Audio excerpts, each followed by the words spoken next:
మన దేవుడు జీవము గల దేవుడు, సజీవుడైన వాడు. ఈ భూమి మీదకి మన పాపములను పరిహరించడానికి, తను తాను బలియాగం అవ్వడానికి, తన యొక్క అనాది సంకల్పాన్ని బట్టి మనలను విమోచించడానికి పాపముల నుండి వచ్చిన దేవాది దేవుడు, రక్షకుడైన యేసుక్రీస్తు నామములో సంఘముగా మనము కూడి ఉన్నాం. సంఘము ఒకటే, సార్వత్రిక సంఘము. ఆ సార్వత్రిక సంఘములో ప్రభు అయిన యేసుక్రీస్తు చేత విమోచింపబడిన వారందరూ ప్రభు యొక్క శరీరంలో, అంటే ఆయన శిరసై ఉండగా మనమందరము పాలిభాగమై ఒక శరీరంలో పాలిభాగమైన వారిగా పరిశుద్ధాత్మ సహాయం చేత ఆ పరిశుద్ధమైన సార్వత్రిక సంఘంలో మెంబర్స్గా, లేకపోతే సభ్యులుగా, ఆయన బిడ్డలుగా, ఆయన చేత విమోచింపబడిన వారిగా మనము కొనసాగుతున్నాం. ఒకప్పుడు మనము ప్రజగా ఉండక లోకములో లోకరీతిగా జీవించిన సమయంలో క్రీస్తు ప్రేమ మనల్ని ఆహ్వానించి, లేతే పేరు పెట్టి పిలిచి మనల్ని కడిగి పవిత్రపరిచి ఆయన బిడలుగా పరిశుద్ధులుగా ఉండడానికి దేవుడు ఏర్పరచుకున్న విధానం మనకు తెలుసు. సంఘము విస్తరించింది. ఈ సంఘము యేసుక్రీస్తు రాక ముందు కూడా ఉంది. దేవుని యొక్క బిడలు ప్రత్యేకంగా ఆదాముని అవ్వను చేసిన తర్వాత మీరు ఫలించి అభివృద్ధి పొందండి, భూమిని నింపండి అని చెప్పిన దేవుడు ఆశీర్వాదాన్ని వెనక్కి తీసుకోలేదు వారు తప్పిపోయినప్పటికీ. ఆయన ప్రణాళికలో మనం అందరం ఉన్నాం. సృష్టి ప్రారంభం నుండి భూమి పునాదులు వేయబడక మునిపే ప్రతి ఒక్కరూ ఆయనలో, దేవుని క్రీస్తులో మనల్ని చూశారు. ఆయన సంకల్పంలో మనం ఉన్నాం. కానీ కొంతమంది ఆ సంకల్పాన్ని గుర్తెరక్క, ఆయన నిజమైన దేవుడై ఉండి కూడా ఆయనను అంగీకరించలేని పరిస్థితుల్లో, ఆయనను గుర్తెరగలేని దుస్థితిలో ఉన్న వారి గురించి పేతురు రాస్తున్న కొన్ని మాటలు, ఈ ప్రారంభంలో కొన్ని విషయాలను చూద్దాం. పేతురు రాసిన మొదటి పత్రిక పేతురు యేసుక్రీస్తుతో పాటు నడిచినవాడు, ఆయన బోధ విన్నవాడు, ఆయన చెప్పిన సువార్త, రాజ్య సువార్తను విన్నవాడు, అందరిలో వయసులో పెద్దవాడు. పేతురు రాస్తున్న ఈ పత్రికలో చాలా ప్రాముఖ్యమైన విషయాలు రాస్తాడు. ఆయన విన్నది, ఆయన చూసింది, పరిశుద్ధాత్మ శక్తి పొందిన తర్వాత సంఘాన్ని ఏ విధంగా నడిపించినది, ఈ విషయాలన్నీ రాస్తూ ఈ పేతురు రాసిన మొదటి పత్రికలో 13వ వచనము నుండి నేను చదువుతున్నాను. పేతురు రాసిన మొదటి పత్రిక మొదటి అధ్యాయం 13వ వచనం. కాబట్టి మీ మనస్సు అను నడుము కట్టుకొని నిబ్బరమైన బుద్ధి గలవారై యేసుక్రీస్తు ప్రత్యక్షమైనప్పుడు మీకు తేబడు కృప విషయమై సంపూర్ణ నిరీక్షణ కలిగి ఉండి, నేను పరిశుద్ధుడై ఉన్నాను గనుక మీరును పరిశుద్ధులై ఉండుడని వ్రాయబడి ఉన్నది. కాగా మీరు విధేయులైన పిల్లలై మీ పూర్వ అజ్ఞాన దశలో మీకుండిన ఆశలను అనుసరించి ప్రవర్తింపక, మిమ్మును పిలిచిన వాడు పరిశుద్ధుడై ఉన్న ప్రకారము మీరును పరిశుద్ధ ప్రవర్తన యందు పరిశుద్ధులై ఉండుడి. ఈ విషయాలు భక్తకోటికి రాస్తున్న పేతురు ఈ విషయాల్లో సంఘము పరిశుద్ధంగా ఉండాలి, ఎందుకంటే మన దేవుడు పరిశుద్ధుడు. ఇదే మాటలు పాత నిబంధన గ్రంథంలో కూడా లేవీ కాండం 19వ అధ్యాయం 2వ వచనంలో కనబడదు. నేను పరిశుద్ధుడినై ఉన్న ప్రకారము మీరును పరిశుద్ధులై ఉండాలి. ఇశ్రాయేలుతో మాట్లాడుతున్న సందర్భంలో నేను పరిశుద్ధ దేవుడిని. వాళ్ళకు తెలుసు ఆయన ఎంత పరిశుద్ధ దేవుడు, ఎంత గొప్ప దేవుడు, ఎన్ని ఆశ్చర్యకార్యాలు చేసి ఐగుప్తు నుండి వారిని తీసుకుని వచ్చారు. ఆ లేవీలకు రాసిన లేవీ కాండంలో ఉన్న 19వ అధ్యాయం 2వ వచనము అదే విషయాన్ని ఇక్కడ ప్రస్తావిస్తారు. పౌలు హెబ్రీయులకు రాస్తూ కూడా ఈ విషయాన్ని గురించే ప్రస్తావిస్తాడు, పరిశుద్ధత గురించి. పరిశుద్ధత లేకుండా ఎవడనూ దేవుడిని చూడలేడు. పరిశుద్ధత అనేది అవసరం. యేసుప్రభు వారు కొండ మీద ప్రసంగంలో కూడా ఒక మాట వాడతారు. హృదయ శుద్ధి గలవారు ధనిలు, వారిని దేవుని చూచెదరు. హృదయ శుద్ధి, హృదయం శుద్ధి అయిందంటే పరిశుద్ధత వచ్చినట్లే.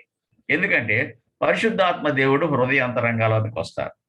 యేసుప్రభు వారు శిష్యులతో మాట్లాడుతూ పరిశుద్ధాత్మను గురించి మాట్లాడుతున్న సందర్భంలో కూడా, నేను వెళ్ళిపోతున్నాను, మీకు ఆదరణకరణ ఆత్మను పంపిస్తాను, పరిశుద్ధాత్మను పంపిస్తాను. ఆ పరిశుద్ధాత్మ సత్యస్వరూపైన ఆత్మ వచ్చినప్పుడు మిమ్మల్ని సర్వసత్యంలోనికి నడిపిస్తాడు. ఆత్మ పరిశుద్ధం కాబట్టి పరిశుద్ధమైన ఆత్మ ఎవరిలోనికైతే వస్తారో ఆ పరిశుద్ధాత్మను బట్టి పరిశుద్ధులై ఉంటారు. కానీ పరిశుద్ధులై ఉండడానికి ప్రవర్తించాలి, ఆ విధంగా ప్రవర్తన కలిగి ఉండాలి. పరిశుద్ధాత్మ ఉంటే మీ ప్రవర్తన పరిశుద్ధంగానే ఉంటుంది. అందుకని ప్రవర్తన యందు పరిశుద్ధులై ఉండుడి. ఎలాంటి ప్రవర్తన? సమస్త ప్రవర్తన అంటాడు. సమస్త ప్రవర్తన. ఈ సమస్త ప్రవర్తనలో సంఘము పరిశుద్ధంగా ఉండాలి. ఆ పరిశుద్ధత పోగొట్టుకొని ఇబ్బంది పాలైంది చాలాసార్లు ఈ సంఘం. వ్యక్తులు కూడా చాలాసార్లు ఇబ్బంది పాలవుతారు. పవిత్రత పోయినా సరే పవిత్రత ఉన్నది అని అనుకుంటారు. పవిత్రత పోయినా సరే పవిత్రత ఉన్నది అని అనుకుంటారు. ఒకసారి పవిత్రపరచబడితే ఇక ఎల్లకాలం ఆ పవిత్రత అలాగే ఉంటుందని డాక్టరీన్ కూడా చాలా మంది చెప్తారు. తప్పుడు డాక్టరీన్. పరిశుద్ధాత్మ దేవుడిని అంతరంగంలో ఉన్నప్పుడు ఆ వ్యక్తికి తెలుస్తుంది దేవుడు నాలో ఉన్నాడు అని. మనము తప్పులు చేస్తుంటాం. ఈ శరీరము చాలా భయంకరమైనది, విచిత్రమైనది. ఉదయం ఒక రకంగా, మధ్యాహ్నం ఒక రకంగా, రాత్రి ఒక రకంగా మారిపోతుంటది. కానీ పరిశుద్ధాత్మ దేవుడు హృదయ అంతరంగంలో ఉన్నప్పుడు ఆయన హెచ్చరిక చేస్తుంటాడు. హెచ్చరిక చేసిన తర్వాత నువ్వు మారకపోతే వెళ్ళిపోతారు. నువ్వే పంపించడమో ఆయన వెళ్ళిపోవడమో జరుగుతుంది. అది భ్రష్టత్వం అంటారు. చాలామంది భ్రష్టత్వాన్ని బట్టి దేవుని యొక్క నీతిని సమస్త ప్రవర్తన యందు చూపించలేకపోతున్నారు. సమస్త ప్రవర్తన. అది సామాన్యమైన వ్యక్తే గాని, అభిషేకం పొందిన అభిషక్త గురువే గాని, ప్రవక్తనే గాని, దేవుని చేత యెహోవా చేత డైరెక్ట్ గా అపాయింట్ చేయబడిన ప్రవక్తలే గాని, ఆ పరిశుద్ధతను పోవడాన్ని బట్టి, పరిశుద్ధ లక్షణాలు వ్యక్తిలోను సంఘంలో కనపడకపోవడాన్ని బట్టి లోకరీతిగా, శరీర రీతిగా మానవునికున్న జ్ఞానాన్ని ఉపయోగించి, దేవుని జ్ఞానం కాకుండా మానవ జ్ఞానాన్ని ఉపయోగించి తప్పు మార్గాల్ని నడిపించే పరిస్థితులు చరిత్రలో మనం ఎన్నో చూస్తాం, ఎన్నో సంఘటనలు. ఈ దినాన ఈ పవిత్ర దేవుని, పరిశుద్ధ దేవుని గూర్చిన సంఘాన్ని యొక్క లక్షణాల గురించి ప్రస్తావిస్తున్న ఈ పేతురు గురించి చూసినట్లయితే, ఇదే పేతురు ఒక సందర్భంలో ఆయన ఎరగనని బొంకుతాడు 3 సార్లు. యేసుప్రభు వారి ముందే చెప్తాడు ప్రవచనం. ఆ రోజు ఏడ్చి పరివర్తన చెందుతాడు. భయంగా దూరం నుంచి వెంబడించాడు. కానీ ఎప్పుడైతే పరిశుద్ధాత్మతో నింపబడ్డాడో మొట్టమొదట పేతురే యెరూషలేములో మేడగది దగ్గర బయటికి వచ్చిన తర్వాత అక్కడ ఉన్న వేల మందికి ఆత్మపూర్ణుడే గొప్ప వర్తమానాన్ని ఇస్తాడు. పాత నిబంధన గ్రంథంలో ఉన్న ప్రవచనాలను ఎత్తి ఆత్మపూర్ణుడై చక్కని బోధ చేసినప్పుడు వేల మంది ప్రభువుని అంగీకరించినట్లుగా మనం చూస్తాం. అది ఆత్మకార్యం, పరిశుద్ధాత్మ కార్యం. ఆ పరిశుద్ధత ఎందుకు మనకు వస్తుందనంటే, నేను పరిశుద్ధుడును గనక మీరును పరిశుద్ధులై ఉండండి. పరిశుద్ధుల యొక్క ప్రవర్తన వేరుగా ఉంటది, అపరిశుద్ధుల యొక్క ప్రవర్తన వేరుగా ఉంటది. కానీ వేషధారుల ప్రవర్తన కూడా వేరుగా ఉంటది. పైకి వేషం వేస్తారు. నేను పోయిన వారం మీకు చెప్పిన మాట, ఆ పోయిన వారం చెప్పిన మాట నేను మరొకసారి గుర్తు చేస్తాను ఈ సందర్భంగా. తెస్సలోనీయులకు రాసిన మొదటి పత్రిక. ఈరోజు కొంతమంది కొత్త వారు ఉన్నారు కాబట్టి వారి గురించి, వారి ఉపయోగార్థమై ఆల్రెడీ విన్న వాళ్ళకి మీకు అంత కాదు, కానీ అంత అవసరం లేకపోయినా ఇది గుర్తు చేయాలి. పరిశుద్ధాత్మ, పరిశుద్ధత గూర్చిన మాటలు మాట్లాడుతున్నప్పుడు కొంతమందిని రకరకాల పరిచర్యలకు వాడుతుంది. ఆత్మ వరాలు లేదా పరిశుద్ధాత్మ ఇచ్చే వరాలు, కృపా వరాలు రకరకాలుగా ఉన్నాయి. అవి అందరిలోనూ అన్నీ ఉండకపోవచ్చు, కొన్ని ఉంటాయి, కొన్ని ఉండకపోవచ్చు. అందరినీ కాపర్లుగా పిలవలేదు, అందరినీ సువార్థికులుగా వెళ్ళకపోతే సోషల్ వర్క్ చేసేవాళ్ళు, దేవుని ఆత్మ కలిగి చేసేవాళ్ళు, దేవుని ఆత్మ లేకుండా చేసేవాళ్ళు కూడా ఉన్నారు ఈ ప్రపంచంలో. వాళ్ళ పరిచర్యకు వీళ్ళ పరిచర్యకు చాలా తేడా ఉంది. పరిశుద్ధాత్మ పూర్ణులై మన భారతదేశానికి వచ్చిన మిషనరీస్, దేవుని సేవకులు, వాళ్ళు అభిషక్తులు కానీ అనభిషక్తులు కానీ వాళ్ళు వచ్చి చేసిన సేవ చాలా గొప్పది. ఈ రోజున మనం ఈ విధంగా మాట్లాడుకుంటున్నాం అనంటే కేవలము దేవుని ఉచితమైన కృప. పరిశుద్ధులైన మిషనరీలు గొప్ప పరిచర్య మన భారతదేశంలో, అంతేకాకుండా ప్రపంచమంతా చేసిన కారణాన్ని బట్టి ఇప్పటికీ కూడా యేసు ప్రభు, యెహోవా, పరిశుద్ధాత్మ దేవుడు, త్రిత్వమైన ఏకదేవుడు పరిశుద్ధుడు. ఆ పరిశుద్ధుడి గూర్చిన కార్యక్రమాలు, ఆరాధనలు, కూటాలు, ప్రార్థనా కూటాలు, స్వస్థత కూటాలు రకరకాలుగా యేసు నామంలోనే జరుగుతున్నాయి, యెహోవా నామంలో, పరిశుద్ధాత్మ నామంలో. దానికి కొంతమంది ప్రత్యేకింపబడి ఉన్నవారు. సమస్త ప్రవర్తన అన్న విషయంలో నేను తేడాను గురించి నేను ఇంతకు ముందు చూపించాను. తెస్సలోనికీయులకు రాసిన మొదటి పత్రిక 2వ అధ్యాయము 3వ వచనం నేను చదువుతున్నాను. తెస్సలోనికీయులకు రాసిన పత్రిక 2వ అధ్యాయం 3వ వచనం. ఏలయనగా మా బోధ కపటమైనది కాదు, అపవిత్రమైనది కాదు, మోసయుక్తమైనది కాదు, సువార్తను మాకు అప్పగించుటకు యోగ్యులమని దేవుని వలన ఎంచబడిన వారమై మనుషులను సంతోషపెట్టువారము కాక మా హృదయములను పరీక్షించు దేవుని సంతోషపెట్టువారమై బోధించుచున్నాము. మీరెరిగి ఉన్నట్లు మేము ఇచ్చకపు మాటలైనను ధనాపేక్షను కప్పిపెట్టు వేషమునైనను ఎన్నడను ఉపయోగించలేదు. ఇందుకు దేవుడే సాక్షి. అపోస్తలుడైన పౌలు తెస్సలోనికీ సంఘానికి రాస్తున్న మాటలు. నేను మీ మధ్య ఉన్నాను, ధనాపేక్షను కప్పిపెట్టే వేషం నేను ఎప్పుడే లేదు. పైనుంచి అంగి తొడిగేసి పాస్టర్ అయిపోలేదు, బిషప్ల్ని మోడరేటర్లను అయిపోలేదు. ఇప్పుడు చూస్తున్న వాళ్ళలో పరిశుద్ధాత్మ దేవుడు ఉన్నాడా లేదా అని అంటే ఇక్కడ పేతురు రాస్తున్న సమస్త విషయముల్లో పవిత్రత, సమస్త విషయముల్లో పరిశుద్ధత ఎక్కడ కనబడుతున్నాయండి? ధనాపేక్షను కప్పిపెట్టే వేషగాళ్ళు, బప్పూన్స్, మోసగాళ్ళు, వేషధారులు మనకు కనబడుతున్నారు. అది ఏ సంఘమైనా ఉండొచ్చు, ఒక ఏఎల్సీ కాదు, అది బ్యాప్టిస్ట్ అవ్వచ్చు, సిఎస్ఐ అవ్వచ్చు, ఇండిపెండెంట్ చర్చెస్ అవ్వచ్చు, ఎవరైనా సరే. దేవుడు పరిశుద్ధుడు, ఆయన పరిశుద్ధుడు కనుక మనమును సమస్త ప్రవర్తన యందు పరిశుద్ధులై ఉండేట్లు జాగ్రత్తగా చూసుకోమంటాడు. అలాంటి కాకుండా పాస్టర్ అనే వేషం, బోధకుడు అనే వేషం, ఇవాంజలిస్ట్ అనే వేషం, అబో పెద్ద క్రైస్తవుడు అనే వేషం, దీని వెనకాల స్వార్థం, ధనాపేక్షను కప్పిపెట్టే వేషం. ఆ వేషానికి నా ప్రవర్తనకు దేవుడే నాకు సాక్షి. కానీ మీకు తెలుసు,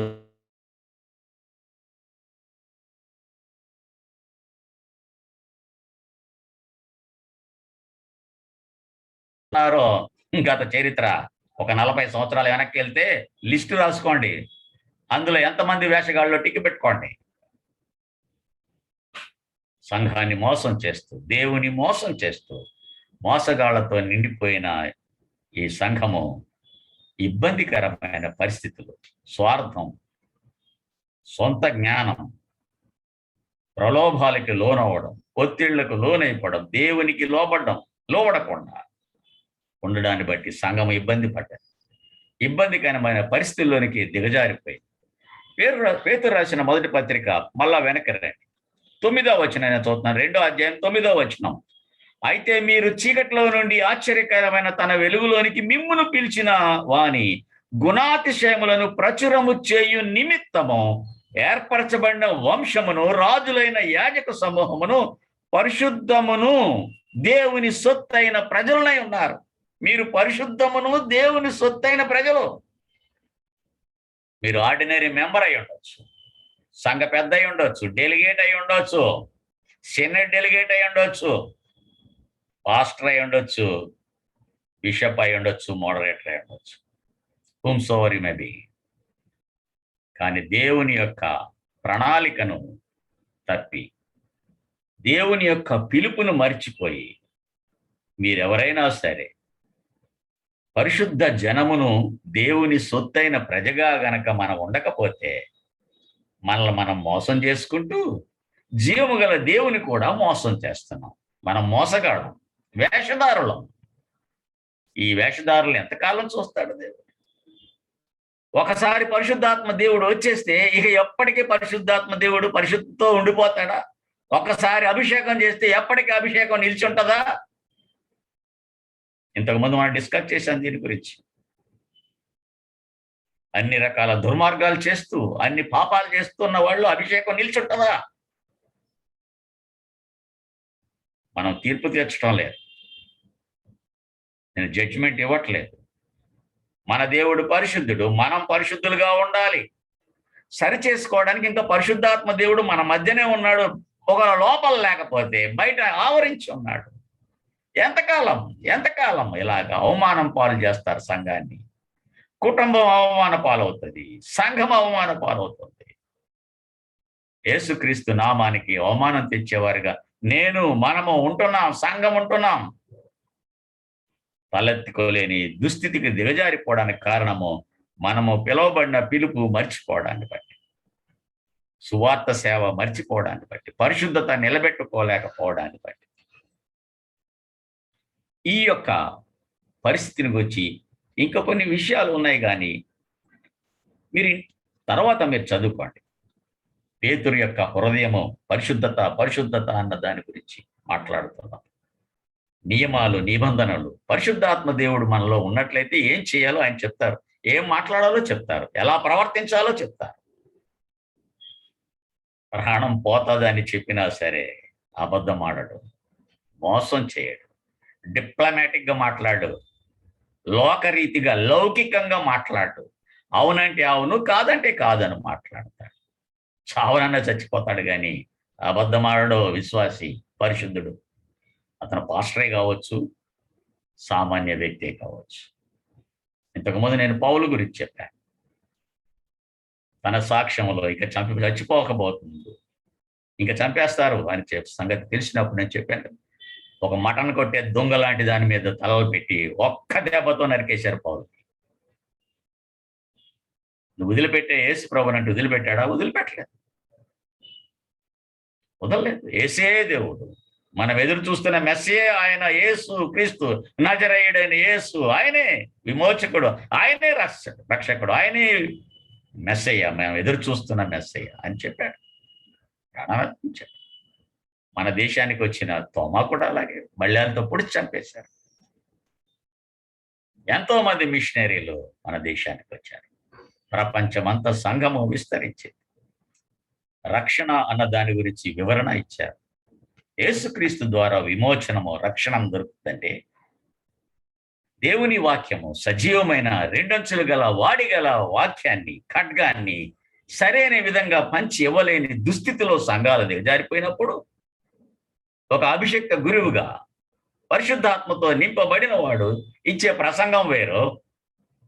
లోకానికి కాంప్రమైజ్ అయ్యి ఎదురున్న పాస్టర్లు జీతాలు ఎవరేమో అనుకొని, లేదా ఇక్కడి నుంచి ట్రాన్స్ఫర్ చేస్తారేమో అనుకొని, ప్రెసిడెంట్లు ట్రాన్స్ఫర్ చేస్తారేమో, ప్యారిస్లు ఎవరేమో అనుకొని నోరు మూసుకొని మాట్లాడవలసింది ఒకటైతే ఇంకొకటి మాట్లాడడం, నీళ్లు కలిపి చెరిపడి వారు చాలా మంది సంఘాల్లో ఉన్నారు, ఆది సంఘం నుంచి మొదలు. అలాంటి దుస్థితికి దిగజారిపోయినప్పుడు సంస్కరణ చేయడానికి చాలా మంది వచ్చారు. ఈ రోజున మనం రెవరెండ్ డాక్టర్ మార్టిన్ లూథర్ గారి గురించి చూడబోతున్నాం. గొప్ప సంస్కరణ ఆయన తీసుకురొచ్చారు. ఆయన గురించి చూడబోతున్నాం కొన్ని విషయాలు. అలాంటి వాళ్ళు చాలా మంది ప్రయత్నించారు. అపోస్తలుడు అయిన పౌలు ఆ రోజులున్న సంఘాల్లో ఉన్న ఒడిదుడుకుల్ని సరిచేయడానికి ఆయన రాసిన ఉత్తరాలన్నీ కూడా రివైవల్ లెటర్స్, సంస్కరణ చేయడానికి, సంఘాన్ని క్రమంలో పద్ధతిలో పెట్టడానికి, పరిచర్య సరిగ్గా చేయమని చెప్పడానికి ఆ రోజు మొట్టమొదట పౌలు చాలా చక్కగా నిలబడ్డాడు. అపోస్తులు సువార్తను ప్రకటించుకుంటూ వెళ్ళిపోయారు. మేము సోషల్ వర్క్ చేసుకుంటూ ఆస్తులు ఈ ఆస్తులు మేనేజ్మెంట్ కోసం, లేకపోతే ఆ ఆశ్రమాలు ఈ ఆశ్రమాలు, అనాథాశ్రమాలు, విధవరాండ్ర గురించి చూడడం మా పని కాదు. మేము సేవ కోసం పిలువబడ్డాం. మా పని సేవ. దేవుని సువార్త. ఈ రోజుల్లో సువార్త ఎంతమంది పాస్టర్లు చేస్తున్నారండి? బైబిల్ పట్టుకుని రాజకీయాలు చేస్తున్నారు. సువార్త సేవ చేయటం. పరిశుద్ధత అన్నది ఆ వ్యక్తిలో కనబడతలేదు, నాలో కనబడతలేదు, మనలో కనబడతలేదు. కాబట్టి రివైవల్ ఎక్కడి నుంచి వస్తుంది? ఉద్యమం ఎక్కడ వస్తుంది?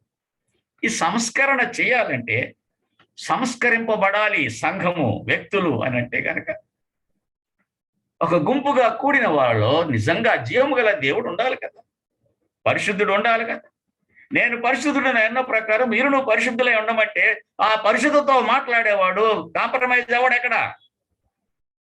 దేనికి భయపడ్డో? సహవనన్న చచ్చిపోతాడు కానీ అబద్ధమాడో, డొంక తిరుడుగా సమాధానాలు చెప్పడం. అతడు పరిశుద్ధుడు. ఎందుకంటే లోపల ఉన్నవాడు పరిశుద్ధుడు. ఆత్మరూపిగా పరిశుద్ధాత్మ దేవుడు ఉన్నాడు కాబట్టి వాడు పరిశుద్ధుడు. ఈ పరిశుద్ధతను వదిలివేసి లోకరీతిగా డబ్బు సంపాదన కోసం, పేరు సంపాదన కోసం, హోదా కోసము హైరార్కీ వచ్చినప్పుడు రకరకాల పరిస్థితులు సంఘంలో ఏర్పడ్డాయి. ఆ సంఘాల్లో ఏర్పడిన దుస్థితిని బట్టి సంఘము విస్తరించే కొలది లోకము సంఘములోనికి వచ్చేసింది. రోమా చరిత్ర గురించి నేను చెప్పదలుచుకోలేదు. ఎందుకంటే రోమన్ కేథోలిక్ చర్చ్ కన్నా ముందు రోమా చరిత్ర వస్తుంది. యేసుప్రభు వారి భూమి మీదకి వచ్చినప్పుడు, కన్య గర్భంలో జన్మించినప్పుడు రోమీలు పాలిస్తున్నారు. రోమా చరిత్ర చాలా గొప్ప చరిత్ర. వాళ్ళు ప్రపంచాన్ని ఏలిన చక్రవర్తులు. ఆ రోమా చక్రవర్తుల యొక్క కాలంలో రోము ముఖ్య పట్టణంగా ఉన్న పరిస్థితుల్లో సంఘము విస్తరించినప్పుడు రోమా చక్రవర్తులే మారిపోయారు. రోమా చక్రవర్తులు మారిపోయి వాళ్ళకి ఆర్డర్స్ కూడా వేశారు.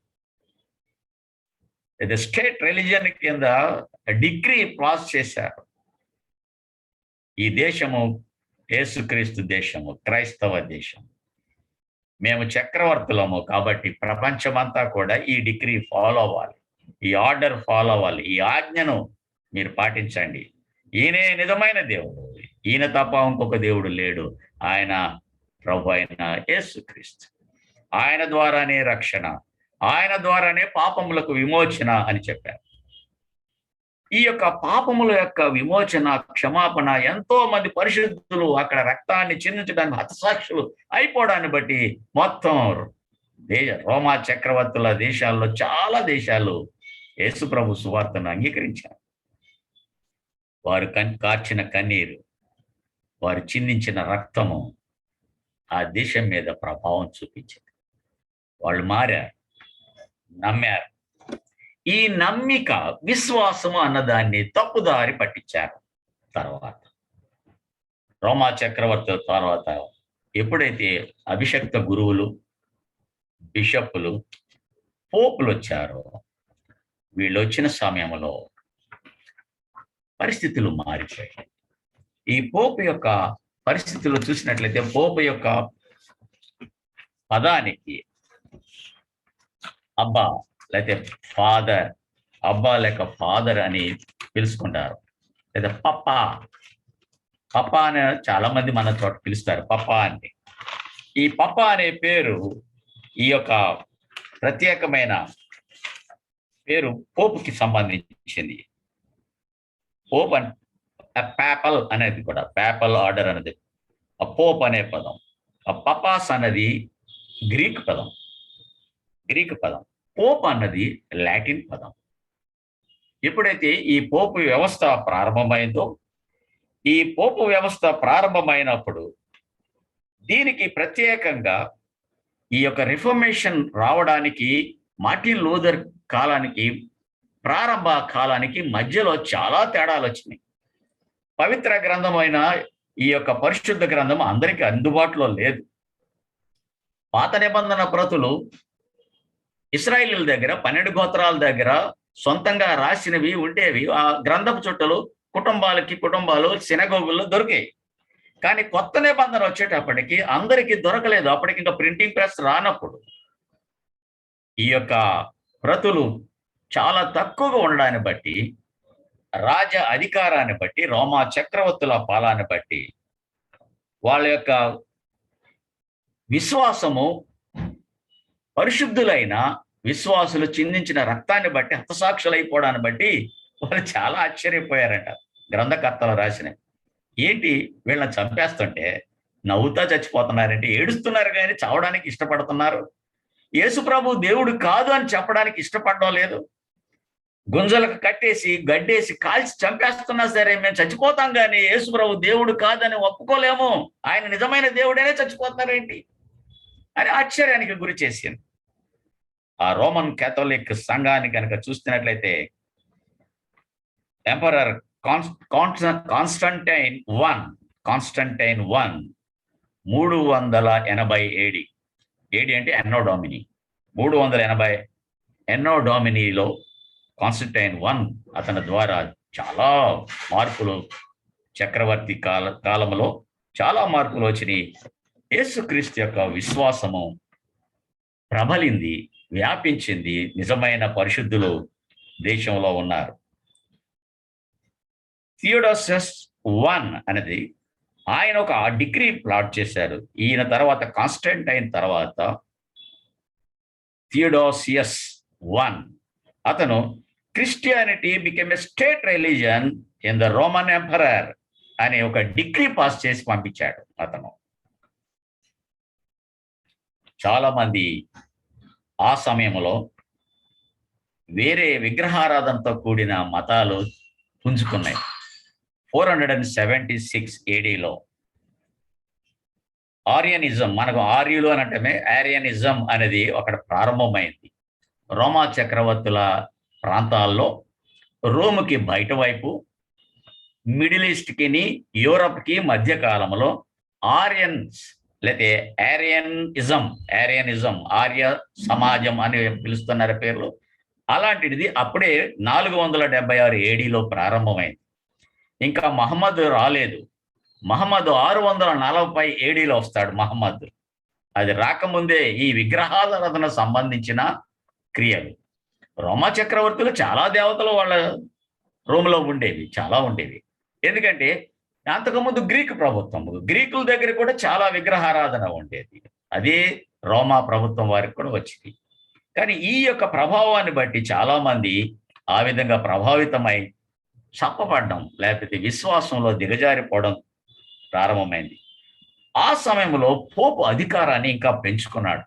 ఎప్పుడైతే బలహీనమైపోయిందో చక్రవర్తుల యొక్క రాజ్యము, విశ్వాసపరంగా, భక్తిపరంగా రకరకాల అన్య దేవతలు, అన్య విగ్రహాలు, పూజలు వచ్చినాయో, ఆ సమయంలో పోపులు చాలా అధికారాన్ని చేతిలో ఉంచుకొని నేనే ఫాదర్ని, నేనే తండ్రిని మీకు. ఎందుకంటే చెప్పాను కదా మీకు, పపాస్ అంటే గ్రీక్ పదం అంటే ఫాదర్ అని, పోప్. దాన్ని బట్టి చాలా మంది దేవుని కొరకు ఇలా ఉండండి ఆర్డర్స్ చక్రవర్తులు వేయకుండా పోపులు వేసే దినాలు ఉన్నాయి. చక్రవర్తులు పోపు ఆర్డర్ లేకుండా ఏమి చేసేవాడు కాదు. వాళ్ళందరికీ తెలుసు, ఫస్ట్ పోపు వాళ్ళు ఒప్పుకుంటారు, పేతురే మొట్టమొదటి పోపు అని. వాళ్ళు పేతురునే మొట్టమొదట పోపు అని అంటారు. సో పేతురు మొట్టమొదటి పోపు అయితే ఏ కాలములు అంటే 64 to 67 ఏడి అని అనుకుంటారు. ఎందుకంటే క్రీస్తు చెప్పారు, ఈ బండ మీద నా సంఘమును కట్టుదును అని. కాబట్టి కేథోలిక్ మిషన్ కూడా ఆ రోజుల్లో పోపుకి ఇచ్చే గౌరవం ఆయనకి ఇచ్చారు. అంటే పేతురికి ఇచ్చే గౌరవం ఆయనకి ఇచ్చారు 64 to 67 ఏడీలో. జూలియస్ సీజర్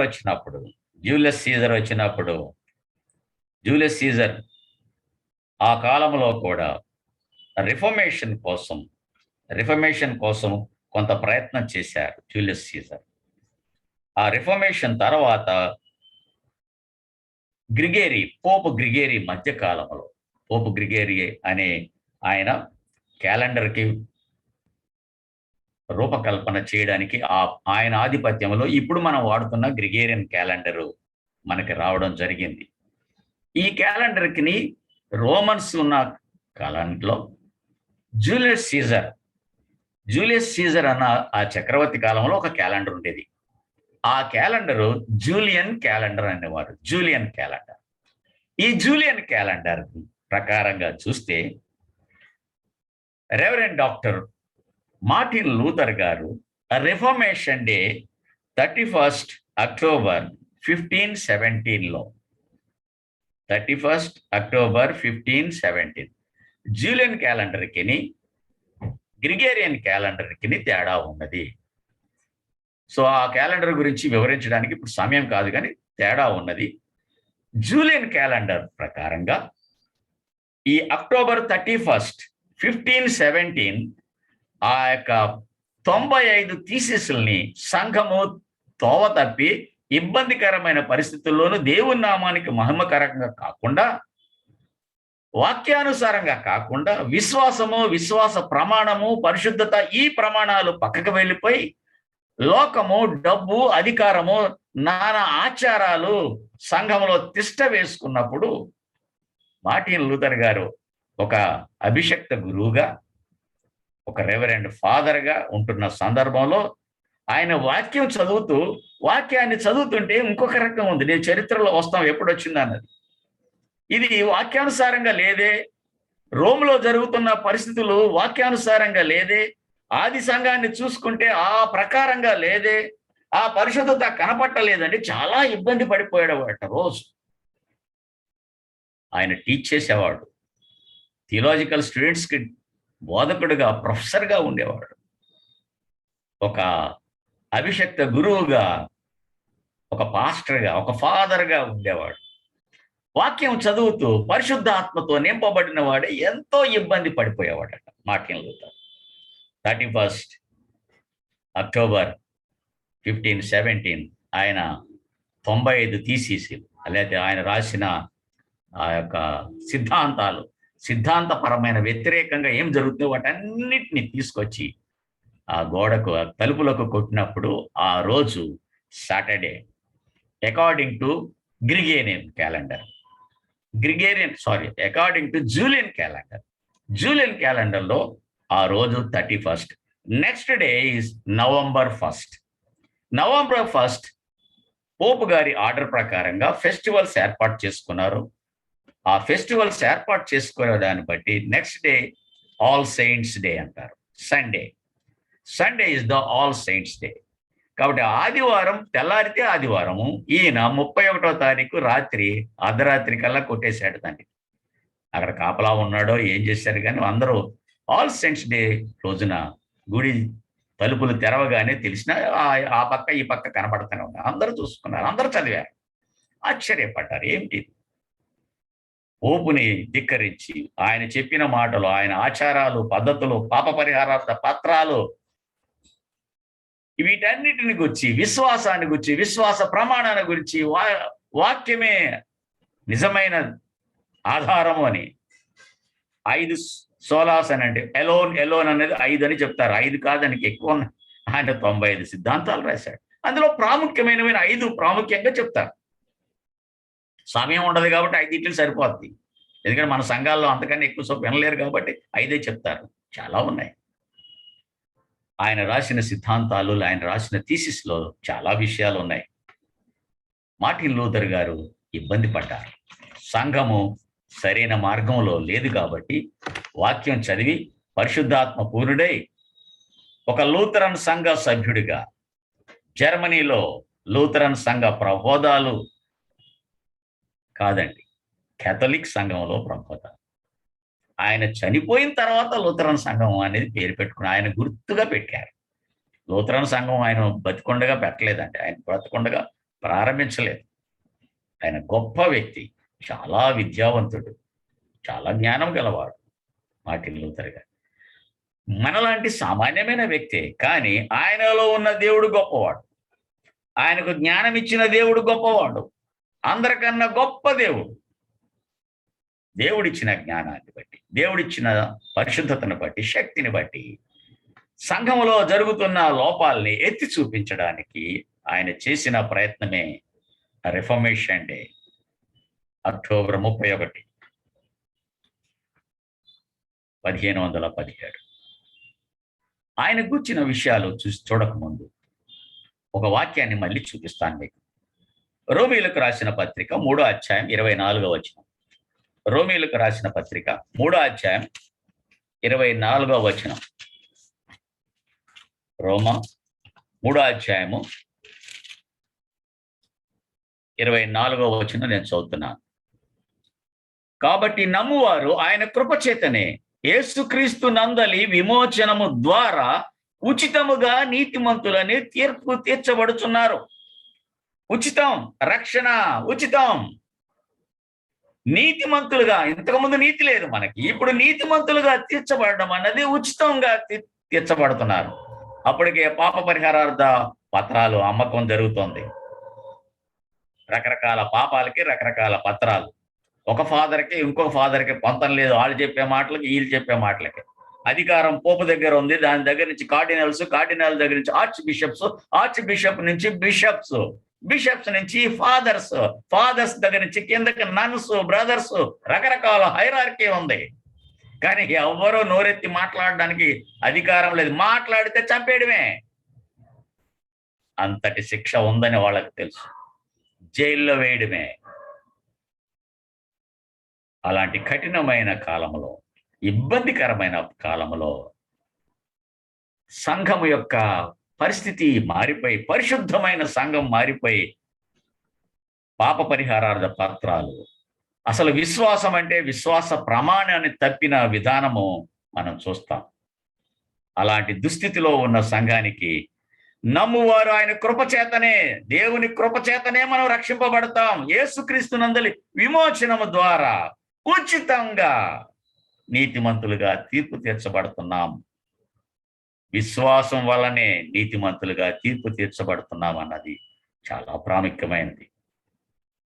పరిశుద్ధ వాక్యం ద్వారానే, ఆ వాక్యము మనకి బోధిస్తుంది. ఆ వాక్యం ద్వారానే ఈ యొక్క ఎలోన్ సోలా స్క్రిప్చరా, సోలా గ్రేషియా, ఈ పదాలు నేను చెప్పినప్పుడు వాటికి వివరణ ఇస్తాను.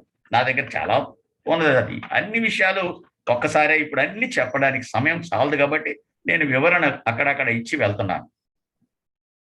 ఈ రోమీయులకు రాసిన పత్రిక చదువుతున్నప్పుడు, ఆయన వ్యక్తిగతంగా ధ్యానిస్తున్నప్పుడు, ప్రార్థన చేస్తున్నప్పుడు, రోమీయులకు రాసిన పత్రిక తోటి స్టూడెంట్స్కి బోధిస్తున్నప్పుడు, టీచ్ చేస్తున్నప్పుడు ఇవన్నీ కూడా తన యొక్క మనసులో కలత చెందించింది.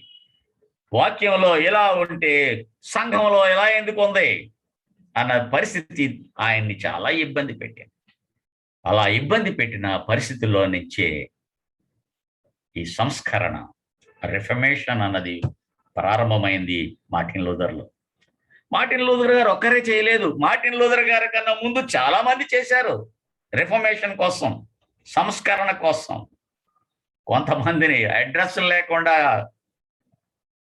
చరిత్రలో చంపేసి పూర్తి చేశారు, కాల్ చేశారు చాలా మందిని.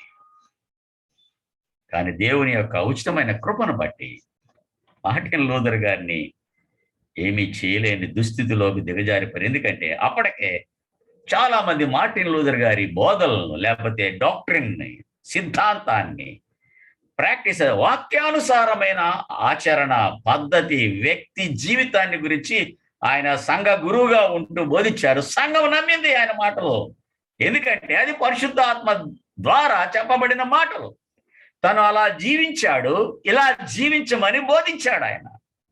కానీ ఇప్పుడు సంఘాల్లో అలా జీవించేవాళ్ళేరే, అలా చెప్పేవాళ్ళేరే. చాలా విచారకరమైన స్థితి. ఆ దినాల్లో ఉన్న సంఘంలో ఉన్న అవినీతి ఈ దినాల్లో కూడా కనపడుతుంది. ఆ దినాల్లో ఉన్న విగ్రహారాధన ఈ దినాల్లో కూడా కనపడుతుంది. కనపడని విగ్రహారాధన, కనపడని వ్యక్తి పూజ, స్వార్థం, ధనాశ, లోభత్వం అన్నీ కలగలిపి సంఘాన్ని చిందరవందరగా చేసి అసలు విశ్వాసం అంటే ఏంటో, అసలు రక్షణ అంటే ఏంటో, విశ్వాసం ద్వారా కృపచేతనే విమోచింపబడటం ఏంటో అర్థం కాని పరిస్థితి. అసలు మారు మనసు గురించి ఎవాంజలికల్ అన్న పదాన్ని ఇంట్రడ్యూస్ చేసింది మార్టిన్ లూథర్ గారు. మారు మనసు, పాప క్షమాపణ గురించి చెప్పిందే మార్టిన్ లూథర్ గారు. ఆయన చెప్పిన మాటలు లూథరన్ సంఘస్థులే ప్రపంచానికి ఎవాంజలికల్ సువార్త వలన ప్రేరేపితమై పరిశుద్ధాత్మ ద్వారా ఒప్పింపబడి పాపాలు యేసుక్రీస్తు నామములో ఒప్పుకున్నవాడు, పాప క్షమాపణ పొందినవాడు రక్షింపబడతాడు.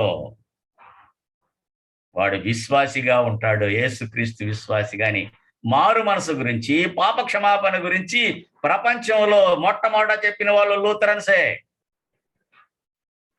కానీ ఇప్పుడు లూథరన్స్ అని అంటే మారు మనసు లేనోళ్ళు, పాప క్షమాపణ లేనోళ్ళు అని హేళన చేస్తున్నారు. ప్రపంచానికి ఇవాంజలికల్, సౌవార్తీకరణ అన్న పదాన్ని తీసుకెళ్ళింది the great Lutherans in the world. అది మన భారతదేశానికి, గుంటూరుకు కూడా వచ్చింది. చెన్నైకి ముందు వచ్చింది, తర్వాత మన ఆంధ్రాకి వచ్చింది. కానీ మనం ఆ చరిత్రలు మర్చిపోయాం. చరిత్రలు మర్చిపోయి చరిత్ర పుటల్లో మనం లేకుండా తుడిచిపెట్టుకునే దుస్థితికి చేరిపోయాం. అది వేరే సందర్భం. కానీ ఈ మార్టిన్ లూథర్ గారి యొక్క బ్రీఫ్ ఇంట్రడక్షన్ నేను ఇచ్చిన తర్వాత మరలా ఈ సంస్కరణలో ఆయన తీసుకున్న విషయాలు మధ్య మధ్యలో నేను చెప్తుంటా. ఈయన హ్యాన్స్ లూథర్ గారికి, మార్గరెట్ గారికి పుట్టిన పెద్ద కుమారుడు. నవంబర్ 10వ తారీఖున 1483లో ఈయన ఐసెల్బెన్ అనే ఒక ప్రాంతంలో, ఆ గ్రామంలో పుట్టాడు. ఆయన ఒక్కరోజు పుట్టిన మరుసటి రోజునే ఈయనకి బాప్తిసం ఇచ్చారు. కేథలిక్ సంఘంలో ఈయనకి బాప్తిసం ఇచ్చారు. 1492లో మాన్స్ఫీల్డ్లో లాటిన్ స్కూల్లో చేరాడు. 1992, దాదాపు 9 సంవత్సరాల తర్వాత లాటిన్ స్కూల్లో ఆయన చేరవలసి వచ్చింది. జర్మన్ స్కూల్లో కాదు, లాటిన్ స్కూల్లో, లాటిన్ లాంగ్వేజ్ చెప్పే స్కూల్లో ఈయన విద్యాభ్యాసం ప్రారంభించారు. 1501లో ఎయిర్ఫెడ్ నందలి యూనివర్సిటీలో, ఆ ఎయిర్ఫెడ్ లో ఉన్న యూనివర్సిటీలో ప్రవేశించడానికి 17వ ఏట ప్రవేశించాడు. 17వ ఏట ఆయన ప్రవేశించి అక్కడ మాస్టర్ ఆఫ్ ఆర్ట్స్ డిగ్రీ పొందాడు 1505. అప్పటికి ఆయన వయసు 21 సంవత్సరాలు. దానికి ముందే BA డిగ్రీ పొందుతాడు, తర్వాత మాస్టర్ ఆఫ్ ఆర్ట్స్ పొందుతాడు. 1505 జూలై 2న ఆయన తన జీవితాన్ని ప్రభువుకు సమర్పించుకుంటాడు. తల్లిదండ్రులతో ఆరాధనకి వెళ్ళేవాడు, మాస్కి వెళ్ళేవారు, దేవుని ఆరాధిస్తూ క్రైస్తవ భయభక్తుల్లోనూ తల్లిదండ్రులతో పాటు, హ్యాన్స్ లూథర్తో పాటు, మార్గరెట్ గారితో పాటు ఆరాధనకి వెళ్తుండేవాడు. కానీ తన జీవితాన్ని ప్రభువుకి ఎప్పుడు సమర్పించుకుంటాడంటే 1505 జూలై 2న. ఆ రోజున గొప్ప తుఫాన్ వస్తుంది. ఆ తుఫాన్లో చిక్కుకుపోతాడు. ఇక బతుకుతాననే నమ్మకం పోయింది. ఒక చిన్న ప్రార్థన యేసు ప్రభువుకు చేశాడు. ప్రభువా, నేను ఈ యొక్క తుఫాన్లో చనిపోకుండా ఉంటే గనక నా జీవితాన్ని నేను సమర్పించేసుకుని నేను ఒక సన్యాసిగా మారిపోతాను, మాంక్లో చేరిపోతాను. ఎందుకంటే మానిస్ట్రీస్ అప్పుడే ప్రారంభమైనవి. ఒక ఫాదర్గా, ఒక ప్రీస్ట్గా అవ్వాలంటే ఇక పెళ్లి చేసుకోకూడదు, వెళ్ళిపోయి మాంక్గా మారిపోవాలి, సమర్పించేసుకోవాలి సంపూర్ణంగా. అలా మారిపోతానని ఆ రోజున తీర్మానం తీసుకుంటాడు. చేసిన చిన్న ప్రార్థన దేవుడు వింటాడు. ఆయన ప్రాణాలతోనే బతుకుతాడు. 1505 జూలై 7న వాళ్ళ అగస్టీనియన్ క్లోయిస్టర్ మఠంలో చేరతాడు. అగస్టీనియన్ మఠం అన్నది, అగస్టీనియన్ మానిస్ట్రీ అన్నది చాలా ప్రాముఖ్యమైనది, మంచి టీచింగ్ ఇచ్చేది, మంచి స్ట్రిక్ట్ గా ఉండే మానిస్ట్రీ అది. అలాంటి మానిస్ట్రీలోనే అగస్టీనియన్ క్లోయిస్టర్ అనే మఠంలో వేదాంత విద్య, థియలాజికల్ స్టడీస్ చేయడానికి ప్రారంభిస్తాడు. అక్కడ 2 థియలాజికల్ స్టడీస్ డిగ్రీలు పొందుతాడు ఆ యూనివర్సిటీలో. ఈయనకు 1507లో ఏప్రిల్ 3న ఆర్డినేషన్ ఇస్తారు. ఈయన గురువుగా, పాస్టర్గా లేకపోతే ఫాదర్గా ఆర్డినేషన్ ఆయనకి ఏప్రిల్ 3, 1507లో ఇస్తారు. అప్పటి నుంచి బోధకుడిగా, కాపరిగా అయ్యాడు.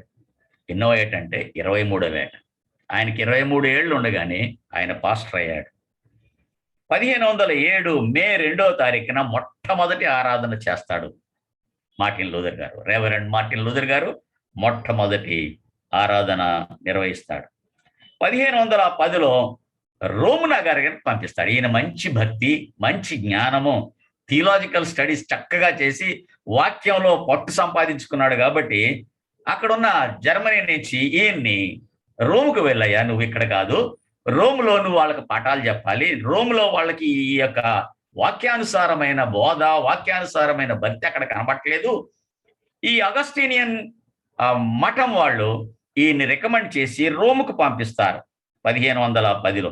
అప్పటికి ఆయన వయసు 26 సంవత్సరాలు, ఇంకా 30 కూడా నిండలేదు, 26 సంవత్సరాలు.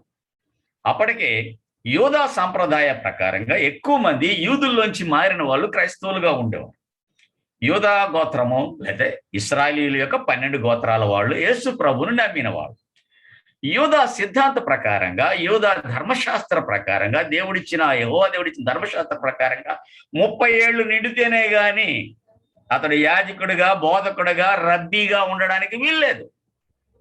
కానీ యేసుక్రీస్తు ఈ భూమి మీదకి వచ్చిన తర్వాత చాలా మందిని పిలిచాడు. యేసు ప్రభు వారిని కూడా మీరు చూడండి, ఆయన 30 ఏళ్ళు నిండిన తర్వాతనే దేవుని పరిచర్య ప్రారంభిస్తాడు.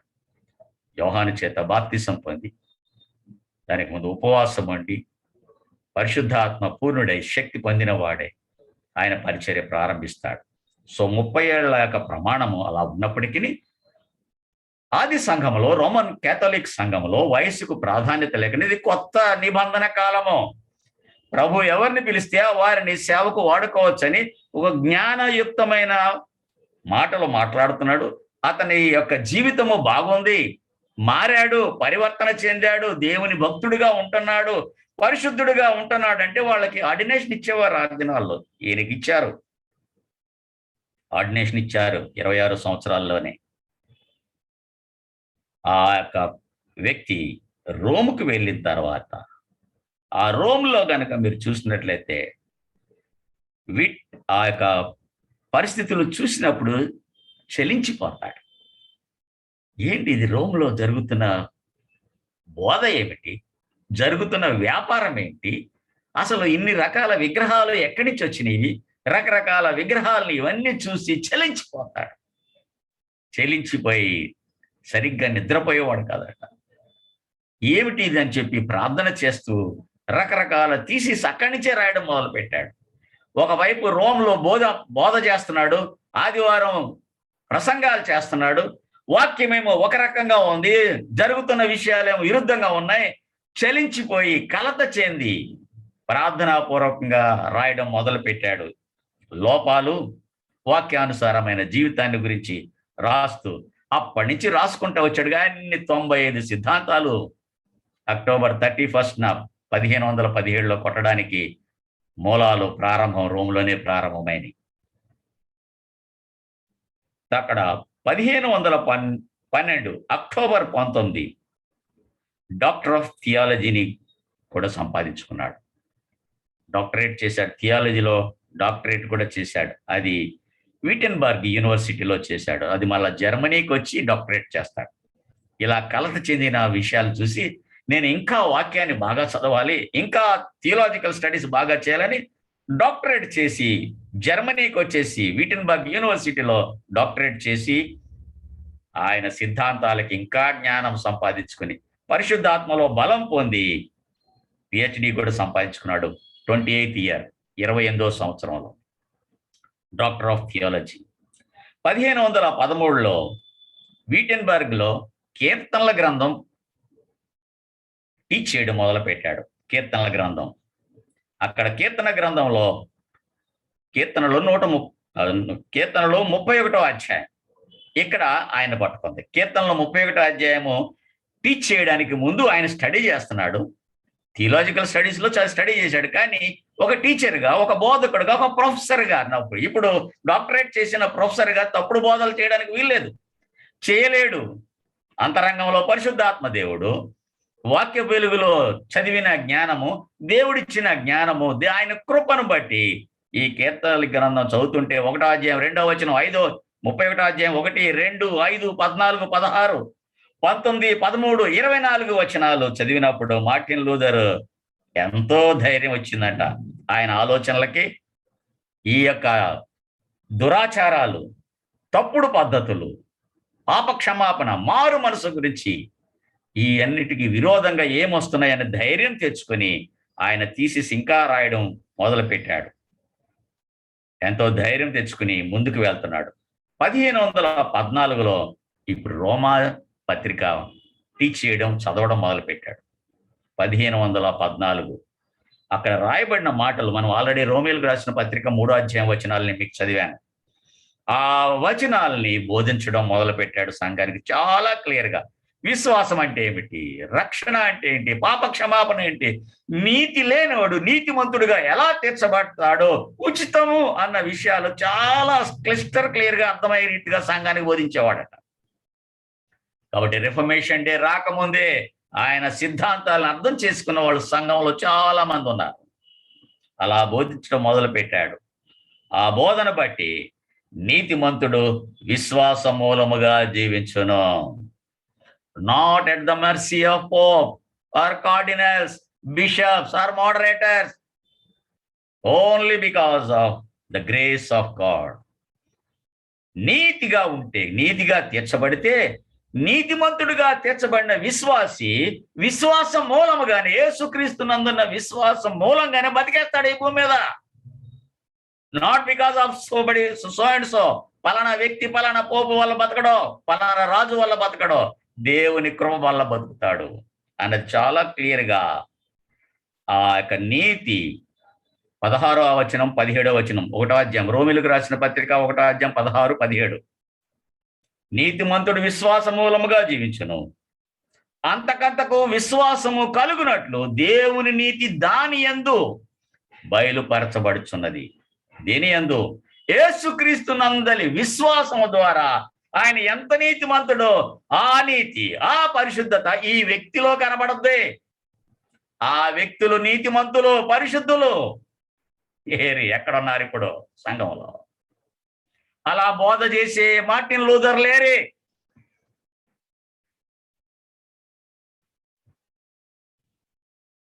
(1515) 1516 గలతీయులకు రాసిన పత్రిక, హెబ్రీ పత్రిక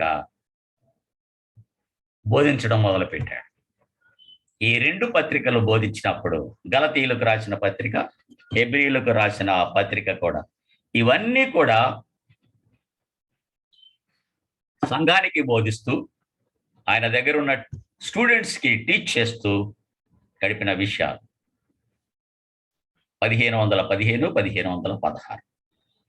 సో ఇప్పుడు మీకు ఎన్ని అధ్యాయాలు చెప్పాను మీకు. ఈ యొక్క కొత్త నిబంధన గ్రంథంలో ఉన్న పుస్తకాలు, కీర్తనల గ్రంథము అయిపోయేటప్పటికి ఆయన 95 థీసిస్లు అయిపోయినాయి, రాయడం అయిపోయింది. టీచ్ చేస్తున్నాడు, బోధిస్తున్నాడు, బతుకుతున్నాడు, అందరికీ ఎక్స్ప్లెయిన్ చేస్తున్నాడు. 1517 అక్టోబర్ 31 రాత్రి, నేను ఆల్రెడీ చెప్పాను జూలియన్ క్యాలెండర్ ప్రకారంగా, అది శనివారం. మీరు కంప్యూటర్లో కానీ మీ యొక్క స్మార్ట్ ఫోన్లో కానీ కొట్టండి, మీరు వెనక్కి వెళ్తుంది. అది అకార్డింగ్ టు జూలియన్ క్యాలెండర్ ఆ రోజు సాటర్డే, శనివారం. Next day is the November 1st, all Saints day. ఆయన రాసిన ఈ యొక్క దురాచారాలు, తప్పుడు బోధలు, తప్పుడు సిద్ధాంతాలు, వీటన్నిటినీ తయారు చేసుకుని ఆ యొక్క సిద్ధాంతాలన్నిటిది క్యాజల్ అంటే కెథీడ్రల్ అంటారు. బిషప్ ఉన్న దాన్ని బిషప్స్ హౌస్ లేకపోతే కెథీడ్రల్ అంటారు. ఎక్కడైతే బిషప్ ఉంటాడో ఆ బిషప్ కాంపౌండ్ లో ఉన్న చర్చిని కెథీడ్రల్ లేకపోతే క్యాజల్ అంటారు. సో ఆ కెథీడ్రల్లో వీటెన్బర్గ్లో ఉంది. ఆ వీటెన్బర్గ్ దేవాలయానికి ఈయన మేకులతో ఆ చెక్క తలుపులకు కొట్టేశాడు. మొత్తం కొట్టి రాత్రి అంతా కాపలా ఉండుండొచ్చు అక్కడే. తెల్లారేటప్పటికి అందరూ చూడాలి. తెల్లారి లోపల మళ్ళీ దుర్మార్గులు ఎవరైనా తీసుకెళ్ళిపోతారేమని ఆయన కాపలా కూడా కాసి ఉండొచ్చు. ఆయనతో పాటు ఆయన టీం కూడా ఉంది. అప్పటికే చాలా మంది ఈ సిద్ధాంతాలు నమ్మిన వారు, బోధలు విన్నవాళ్ళు.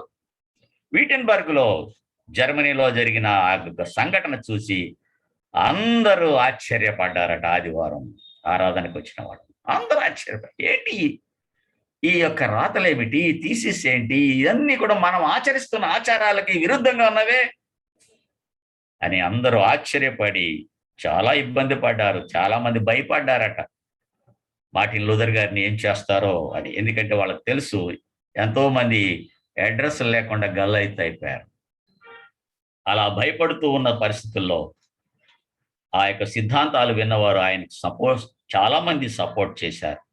ఆయన్ని సిద్ధాంతాలని బలపరిచిన వాళ్ళు ఎంతోమంది ఉన్నారు. అందులో చాలా ప్రాముఖ్యమైన వ్యక్తితో చర్చ చేస్తాడు. ఈ సిద్ధాంతాల గురించి ఆ ప్రాముఖ్యమైన వ్యక్తిని ఎవరనంటే ప్రముఖ వేదాంత గురువు, ఈయన కన్నా బాగా చదువుకున్న పెద్ద వయసులో పెద్దవాడు వేదాంత గురువు జాన్ జొహాన్ ఏక్.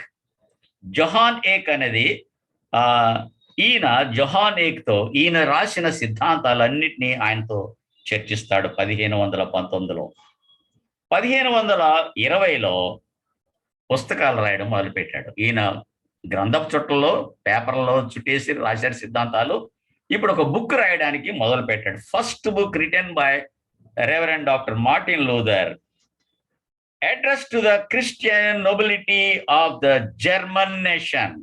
ఇది మొట్టమొదటి పుస్తకం. ఆయన జర్మనీ దేశస్థులకు వాళ్ళని అడ్రస్ చేస్తూ, address to the Christian nobility of the German nation, German దేశ క్రైస్తవులారా నేను ఇది మీకు తెలియజేస్తున్నానని కొన్ని సిద్ధాంతాలు అందులో రాసి ఒక పుస్తకం రూపంలో ఆయన రిలీజ్ చేస్తాడు. రెండవ పుస్తకం Babylonian captivity of church. Babylonian captivity of church, బబులోనులో ఇశ్రాయేలీయులు ఎలాగైతే బానిసత్వంలో వెట్టి చాకిరీలో ఒక చక్రవర్తి కింద అణిగిపోయి నలిగిపోయారో బబులోనులో, ఎందుకంటే బందీగా వెళ్ళిన చరిత్ర ఇశ్రాయేలీయులకు ఉంది. బబులోనులో చాలా ఇబ్బంది పడ్డారు. బబులోనులో నెబుకద్నెజరు రాజు వాళ్ళు తీసుకెళ్ళిపోయినప్పుడు వెట్టి చాకిరీ చేయించుకున్నాడు, ఇబ్బంది పడ్డారు. వాళ్ళ యొక్క బబులోనియన్ క్యాప్టివిటీలో ఉన్నప్పుడు ఎన్ని ఇబ్బందులు పడ్డారో ఇప్పుడు సంఘము అలాంటి ఇబ్బంది పరిస్థితుల్లో ఉంది అని ఒక పుస్తకం రాశారు. Babylonian captivity of the church. Church అంటే యేసుక్రీస్తు సంఘం, కేథలిక్ సంఘం. మూడో పుస్తకం freedom of a Christian. Freedom of a Christian. అసలు ఫ్రీడమ్ అన్నది, విమోచనం అన్నది ఒక క్రైస్తవుడికి ఎలా దొరుకుద్ది అన్నది 3 పుస్తకాలు మొట్టమొదట 1520లో ఆయన రాస్తాడు. అప్పుడు వెంటనే ఇన్ని పుస్తకాలు వచ్చి చాలా మంది ఈయనను సపోర్ట్ చేస్తున్నారు అనగానే పోప్ ఒక ఆర్డర్ వేశాడు. ఆ ఆర్డర్ ప్రకారంగా రోమన్ కేథలిక్ సంఘము చాలా కోపంగా ఒక ఆర్డర్ వేశారు. ఎక్సర్జే డొమైన్ అనే హెడ్డింగ్ మీద ఒక ఆర్డర్ రిలీజ్ చేసి ఈయనకు కోఆపరేట్ చేయొద్దు అని, ఆయనకి ఎగ్నెస్ట్గా యాంటీ రిఫర్మేషన్ కింద పనిచేయండి అని ఒక ఆర్డర్ పోపు దగ్గర నుంచి వస్తుంది. అప్పుడు చాలా మంది చాలా కోప్పడతారు ఈ యొక్క మార్టిన్ లూథర్ గారి సిద్ధాంతాలు, ఆయన బోధలు. 1520 June 15 Pope Leo X Rome నుండి అధికార లేఖ విడుదల చేస్తూ 60 రోజుల్లో నీ యొక్క 95 సిద్ధాంతాలకి సంజాయిషి ఇవ్వాలి, మాకు ఎక్స్ప్లెనేషన్ ఇవ్వాలి, షోకాజ్ నోటీస్ ఇచ్చారు. 60 రోజులు టైం ఇచ్చారు. ఈయన జర్మనీలో ఉన్నాడు. రోమ్ నుంచి ఆర్డర్ వచ్చింది పోప్ లియో X నుంచి, పోప్ గారు 60 రోజుల లోపల ఇవ్వకపోతే ఇబ్బందికరమైన పరిస్థితి వస్తాయి. ఈ పోప్ లియో 1513, 1521 మధ్యలో పోపుగా ఉన్నాడు ఏడీ కాలంలో. ఆ సంజాయిషి కూడా వ్రాతపూర్వకంగా ఇన్ రైటింగ్ అని అడిగారు. ఇన్ రైటింగ్ ఇవ్వాలి అని అడిగారు. చాలా ప్రతులు, కొన్ని పుస్తకాలు ఆల్రెడీ 3 బుక్స్ రిలీజ్ చేశాడు ప్రింటింగ్ చేసి. చాలా ప్రతులు, సిద్ధాంతాలు చిన్న చిన్నవి ఎవరెవరి దగ్గర ఉన్నాయో అవన్నీ పోగేసి చర్చి దగ్గర కాల్చేశారు. ఆయన యొక్క సిద్ధాంతాలతో కూడిన పుస్తకాలు, ఆయన బోధలు. ఈ లూథరన్ కేథలిక్ సంఘము ఆ పుస్తకాలన్నింటినీ కాల్చివేశారు. 1521 జనవరి 3న పోప్ లియో X చేత మార్టిన్ లూథర్ సంఘం నుండి బహిష్కరించేశారు. నువ్వు మా సంఘంలో ఉండడానికి వీల్లేదు అని ఇలాంటి బోధలు చేస్తున్నావు, సంఘాన్ని గలిబిలి చేస్తున్నావు, ఈయన సత్యం మాట్లాడుతున్నా సరే వాళ్ళకి కోపం వచ్చి వాళ్ళ విధానాలు, వాళ్ళ పద్ధతులు, పాప పరిహార పద్ధతులు ఇన్కమ్ పోతుంది, వాళ్ళ ఇంపార్టెన్స్ తగ్గుతుంది. వాక్యమే అంటున్నాడు. పరిశుద్ధాత్మ అంటున్నాడు. క్రీస్తే మీకు నీతిమంతుడిగా తీస్తాడు. ఎన్ని సిద్ధాంతాలు మొత్తం జర్మనీ, యూరోప్ అంతా ప్రబలుతున్న సందర్భంలో ఈయన ఇలా ఉండడానికి వీల్లేదని ఆయన్ని బహిష్కరించారు. ఆయన్ని బహిష్కరించి సంజాయిషి అడిగిన పరిస్థితి చూస్తాం.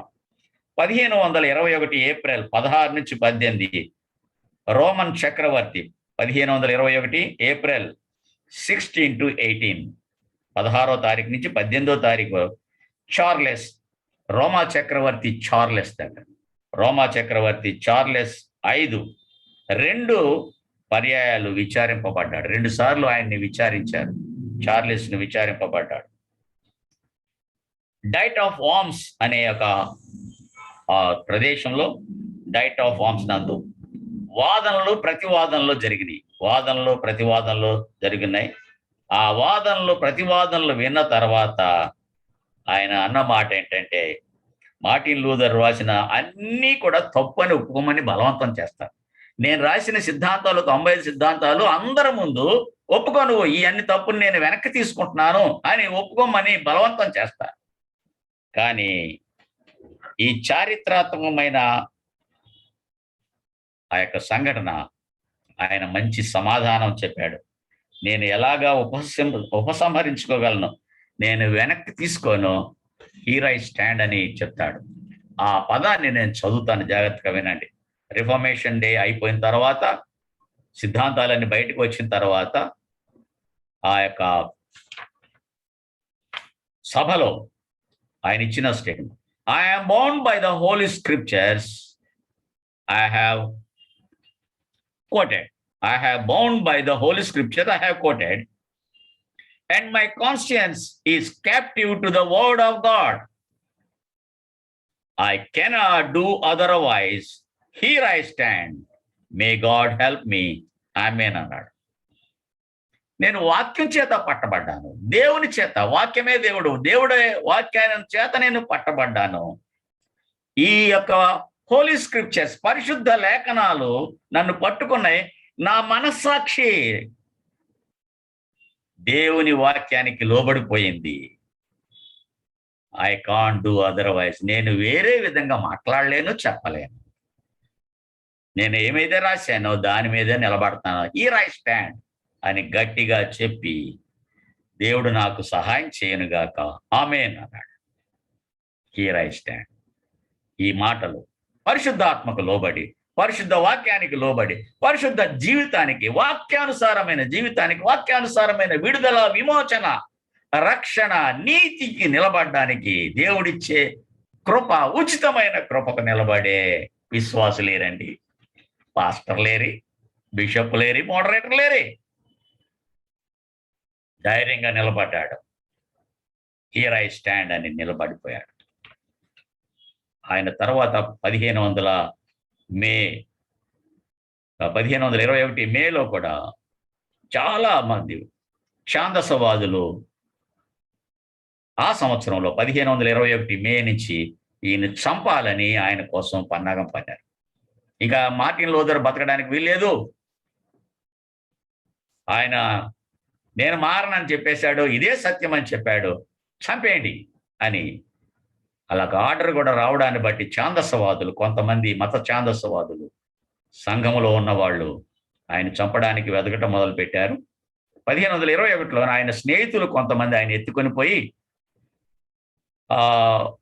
వాట్బర్గ్ అనే కోటలో ఆయన దాచిపెట్టారు. అప్పుడు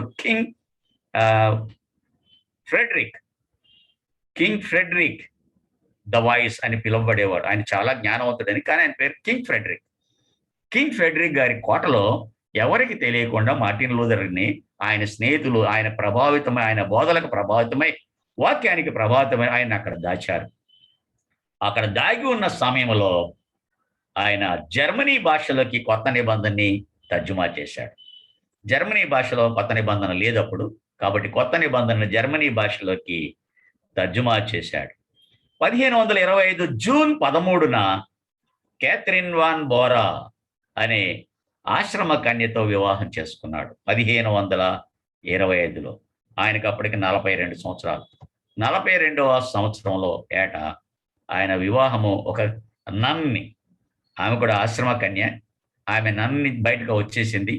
ఈ బోధలు విని ఇది సిద్ధాంతం కరెక్ట్ కాదని ఆమె కూడా బయటకు వచ్చేసింది. కాబట్టి ఆమెను వివాహం చేసుకుంటాడు, క్యాథరిన్ వాన్ బోరా. ఆమెకు తర్వాత వాళ్ళిద్దరికీ 6 పిల్లలు పుడతారు. తర్వాత చాలా పుస్తకాలు రాశాడు. దాదాపు 35 పుస్తకాలు రాశాడు. ఈ గ్రంథంలో చాలా మంది 35 పుస్తకాలు రాశాడు ఆయన. ఇది నాకు దగ్గర ఉంది పేపర్. మీకు కావాలంటే నేను ఫోటో తీసి మీకు పంపిస్తాను. You can have this paper. నేను రాసిన పేపర్ అంతా మీకు ఇస్తాను. మెటీరియల్ అంతా మీకు ఇస్తాను. మనకు రెగ్యులర్గా వచ్చేవాళ్ళు మీ నంబర్ కనుక ఇస్తే, మీరు వాట్సాప్లో ఇస్తే మీ అందరికీ విషయాలు ఇస్తాను. ఈ విధంగా జరిగిన చరిత్ర ఆయన కొంతకాలం అజ్ఞాతంలో ఉండి ఎన్నో పుస్తకాలు రాసి న్యూ టెస్ట్మెంట్ని, తర్వాత ఫుల్ బైబిల్ని కూడా తర్జుమా చేసి వాటిని ప్రింట్ చేసి ఈ లోకానికి తర్జుమా చేయబడిన హీబ్రూ భాషలోను, గ్రీక్ భాషలోను, అరామిక్ భాషల్లోను రకరకాల రీతులుగా ఉన్న ఈ బైబిల్ని తర్జుమా చేసి బైబిల్ని ప్రజలందరూ చదవడానికి ఈ యొక్క బైబిల్ గ్రంథాన్ని ఇవ్వడానికి చాలా పెద్ద కృషి చేసిన వాడు ఆయనే. ఇందులో ప్రాముఖ్యమైనది ఏంటంటే 1529 యూరోపియన్ క్రిస్టియన్ లీడర్స్, తర్వాత ఆ రాజ్యానికి ఉన్న గవర్నర్స్, రకరకాల రాజ్యాలు ఉన్న గవర్నర్స్, వీళ్ళందరూ ఒక కాన్ఫరెన్స్ పెట్టుకున్నారు. అది స్పియర్ అనే ప్రాంతంలో ఒక కాన్ఫరెన్స్ పెట్టారు. ఇవన్నీ జరిగిపోయి ఈ పుస్తకాలు రాసి అజ్ఞాతంలోకి వెళ్ళిపోయిన తర్వాత బయటకు వచ్చేస్తాడు సంఘాన్ని. ఆయన సంఘానికి బయటకు వచ్చినప్పుడు ఆయన ఒక సంఘాన్ని స్థాపిస్తాడు. ఆ సంఘము దురాచారాలు అన్నిటినీ రూపుమాపడానికి దానికి హౌస్ చర్చ్, అంటే గృహంలోనే ఆరాధన జరుపుకునేది. ఆ గృహంలోనే ఆరాధన, దాని పేరేంటంటే అడ్వెంట్ చర్చ్ పోస్టైల్, అంటే ఈ యొక్క లాటిన్ భాషలో లేకపోతే గ్రీక్ భాషలో ఉన్న పేరు అడ్వెంట్ చర్చ్ పోస్టైల్ అన్నది. బైబిల్ ఉపదేశాల ఆగమన సంఘం, తెలుగులోకి తర్జుమా బైబిల్ ఉపదేశాల ఆగమన సంఘం. ఈ సంఘాన్ని మార్టిన్ లూథర్ గారు పెట్టారు. మార్టిన్ లూథర్ గారు లూథరన్ సంఘాన్ని పెట్టలేదు. ఈ సంఘం పేరు, దానికి హౌస్ చర్చ్ అని 1522లో దాని ప్రాచుర్యం. అక్కడి నుంచి 23 మధ్యలో కూడా ఉన్నది. కానీ లూథరన్ పెట్టలేదు. మీరు చాలా గుర్తుపెట్టుకోవాలి దాన్ని. ఈ మతపరమైన అలవాట్ల మీద, దురాచారాల మీద చాలా పుస్తకాలు రాశాడు. అలవాట్లు, దురాచారాలు, ఎక్కడ తప్పు జరుగుతుంది, పరిశుద్ధత ఎక్కడ లోపిస్తుంది అన్నది, ఈ విషయాలన్నీ కూడా ఆయన చెప్పాడు. చెప్పిన తర్వాత ఈ యొక్క ప్రత్యేకమైన కాన్ఫరెన్స్కి మార్టిన్ లూథర్ గారు కూడా పిలిచారు. అప్పటికే వెలువేశారు. ఆయన వేరే సహవాసం స్టార్ట్ చేశారు, ఇంకో సంఘం పెట్టేశాడు. కానీ ఆ యొక్క మీటింగ్కి వచ్చినప్పుడు ఆయన్ని ఈ యొక్క థీసిస్ మీద చర్చ జరిగింది. చర్చ జరిగితే మార్టిన్ లూథర్ సిద్ధాంతాలని, వాక్యానుసారమైన బోధల్ని, వాక్యానుసారమైన సిద్ధాంతాలని నమ్మిన వారు, ఈయనతో పాటు ఉన్నవారు, మీరు చెప్తున్నది కరెక్ట్ కాదు, వాక్యంలో ఉన్నది ఇది అని అప్పటికే బైబిల్, కొత్త నిబంధన, ఈ పుస్తకాలను తీసి వాక్యాలు చూపించేస్తున్నారు. మీరు చెప్తుంది కరెక్ట్ కాదని వీళ్ళు వాదిస్తున్నారు, ఎదురు వాదిస్తున్నారు. మేము ఒప్పుకోమని వీళ్ళు ప్రొటెస్ట్ చేశారు. ఆ కాన్ఫరెన్స్లో 1529లో వాళ్ళు ప్రొటెస్ట్ చేశారు. కాబట్టి ఆ రోజు నుండి ప్రొటెస్టెంట్స్ అని పిలువబడ్డారు. వీళ్ళు ప్రొటెస్ట్ చేసిన గుంపు కేథోలిక్ పోపు గారు కానీ, కార్డినల్స్ కానీ వాళ్ళు చెప్పలేదు వీళ్ళు ప్రొటెస్టెంట్స్ అని, వెలివేశారు అంతే సంఘంలోంచి. వీళ్ళు ప్రొటెస్ట్ చేయడాన్ని బట్టి 1529లో ప్రొటెస్టెంట్స్ అని పిలువబడ్డారు. ఆ సమయంలోనే మనకి ఆంధ్ర క్రైస్తవ కీర్తన పుస్తకంలో మనకు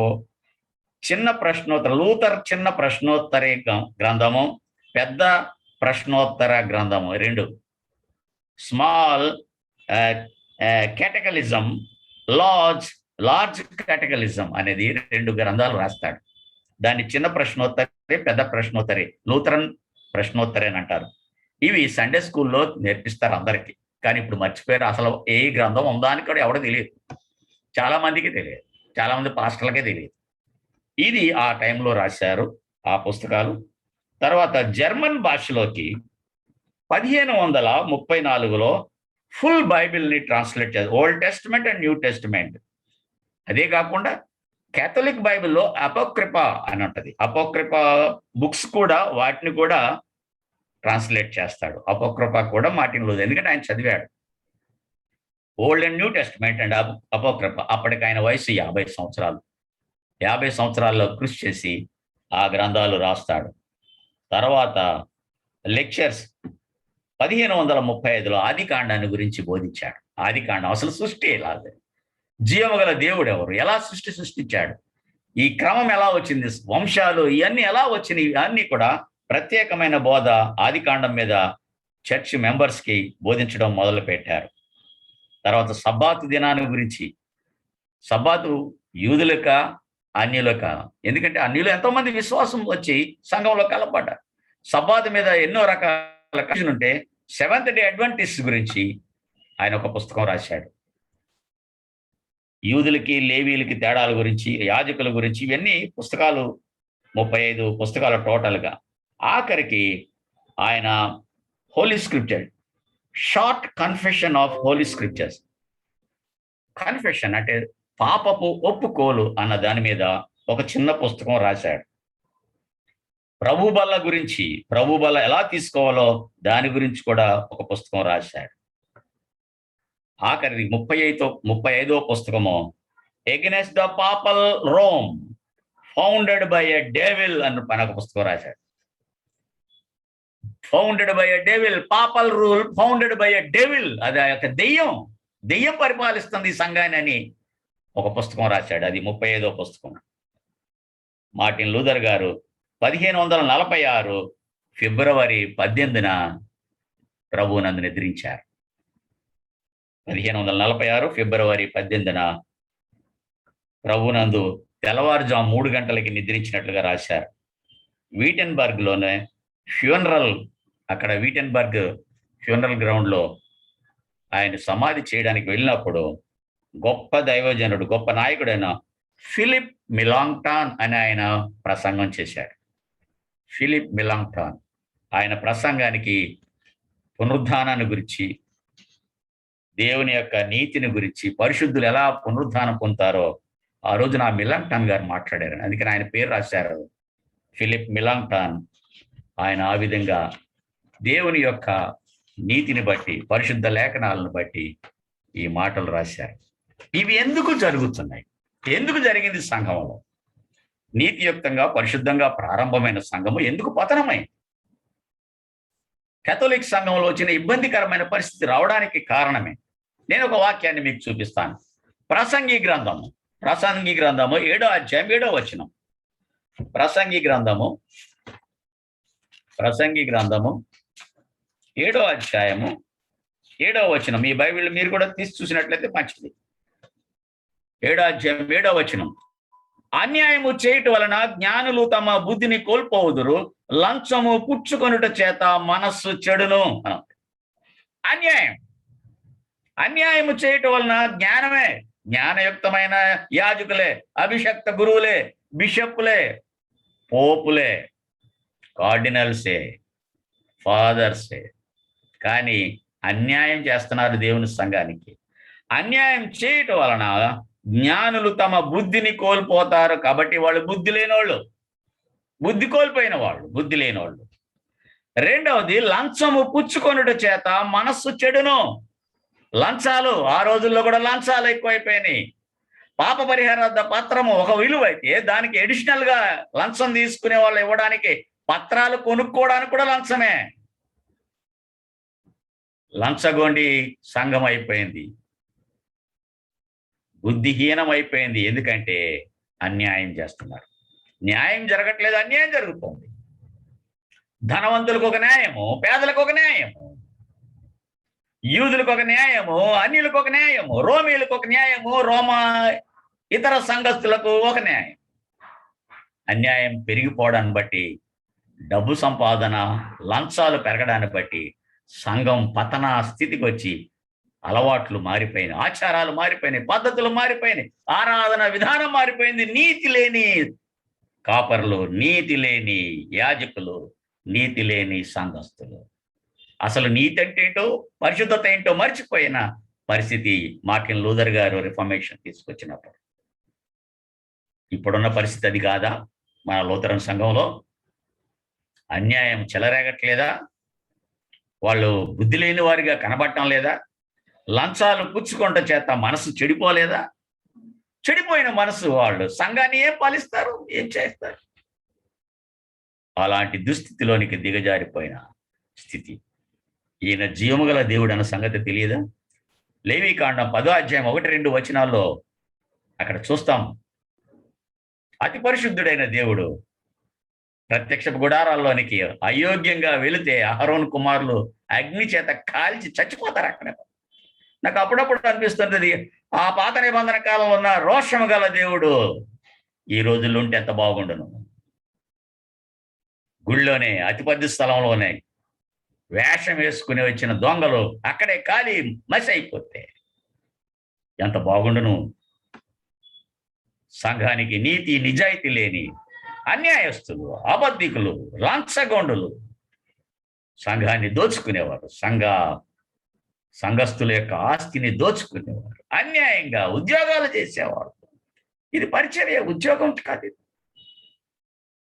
ఇలాంటి పరిస్థితుల్లో మన సంఘంలో కనబడుతున్నారు.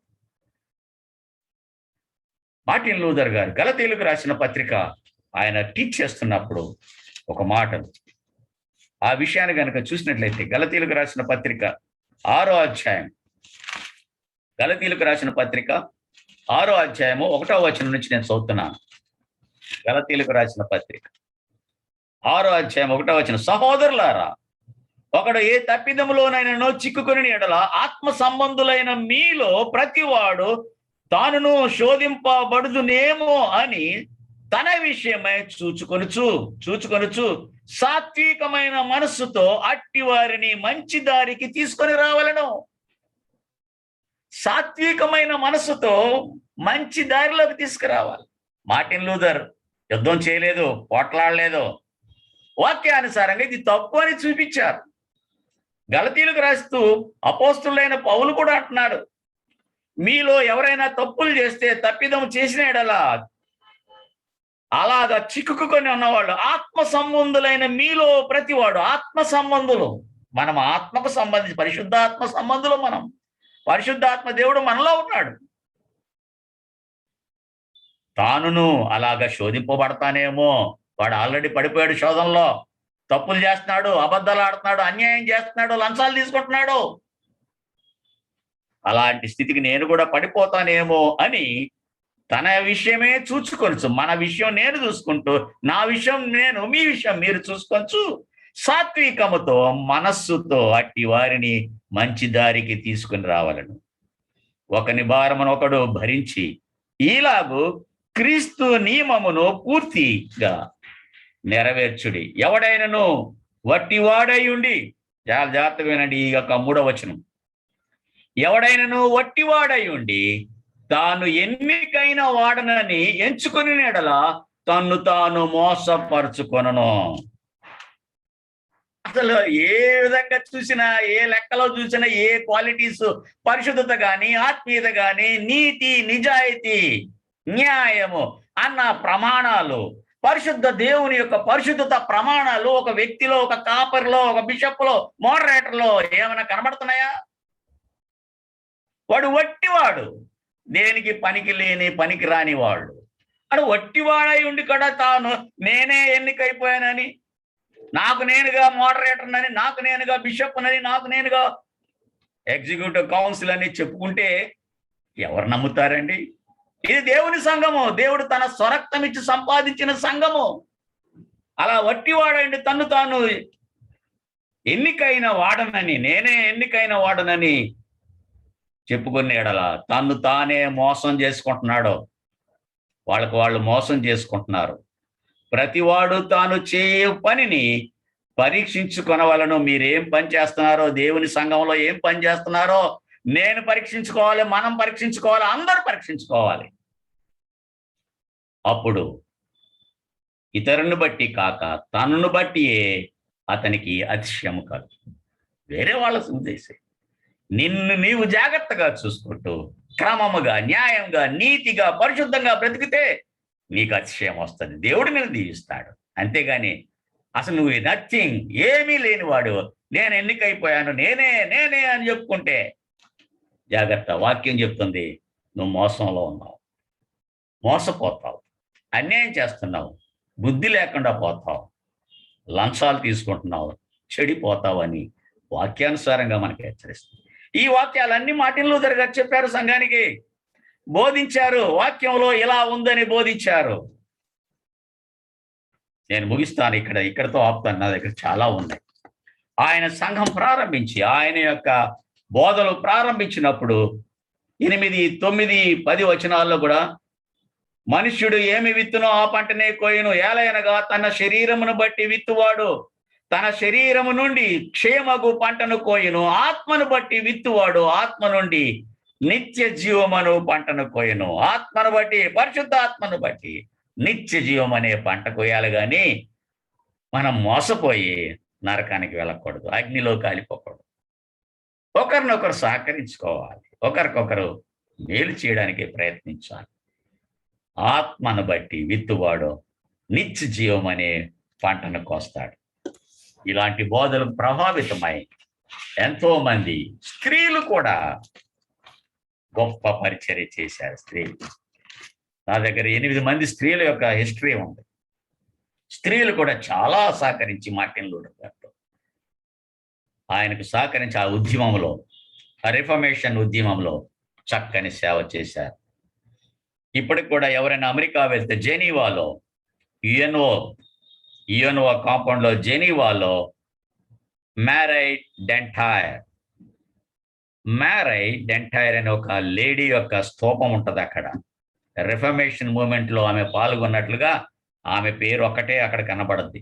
భార్య పేరు కూడా కనబడదు. మార్టిన్ లూథర్ భార్య గారి పేరు క్యాథరిన్ వాన్ బోరా పేరు కూడా ఉండదు. ఆమె పేరు అక్కడ ఉంటుంది. చాలా గొప్ప సేవలు చేసింది. వైన్ ఓకెర్స్ అనే ఆమె 1566లో రిఫర్మేషన్ స్టార్ట్ అయిన తర్వాత చర్చిలోకి వెళ్ళి ఇన్ని రకాల విగ్రహాలేంటి, బొమ్మలేంటి, విగ్రహారాధన దేవుడు అసహించుకుంటాడని ఈ ఓకెర్స్ అనే స్త్రీ తన వేసుకున్న చెప్పులు తీసుకుని సిలువ వేయబడిన యేసు బొమ్మ మీదకి విసిరేసింది చెప్పును.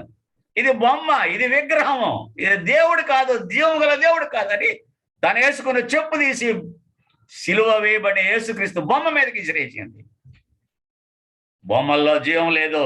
ఆత్మ అయిన దేవుడు ఆత్మను గురించి, పరిశుద్ధ ఆత్మను గురించి, క్షమాపణ గురించి అక్కడికి వెళ్ళి మొక్కితే ఏం రాదు.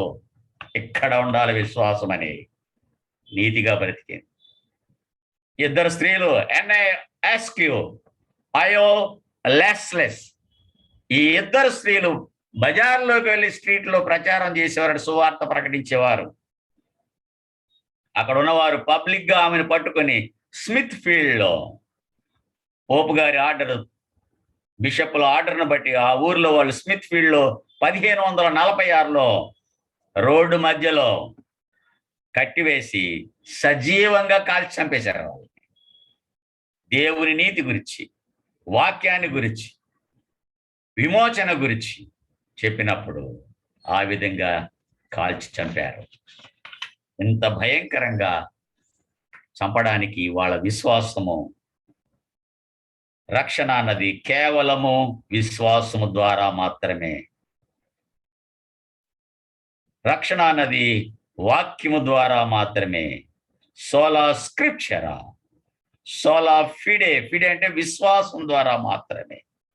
సోలా క్రిస్టస్, క్రీస్తు మాత్రమే, క్రీస్తు ద్వారా మాత్రమే.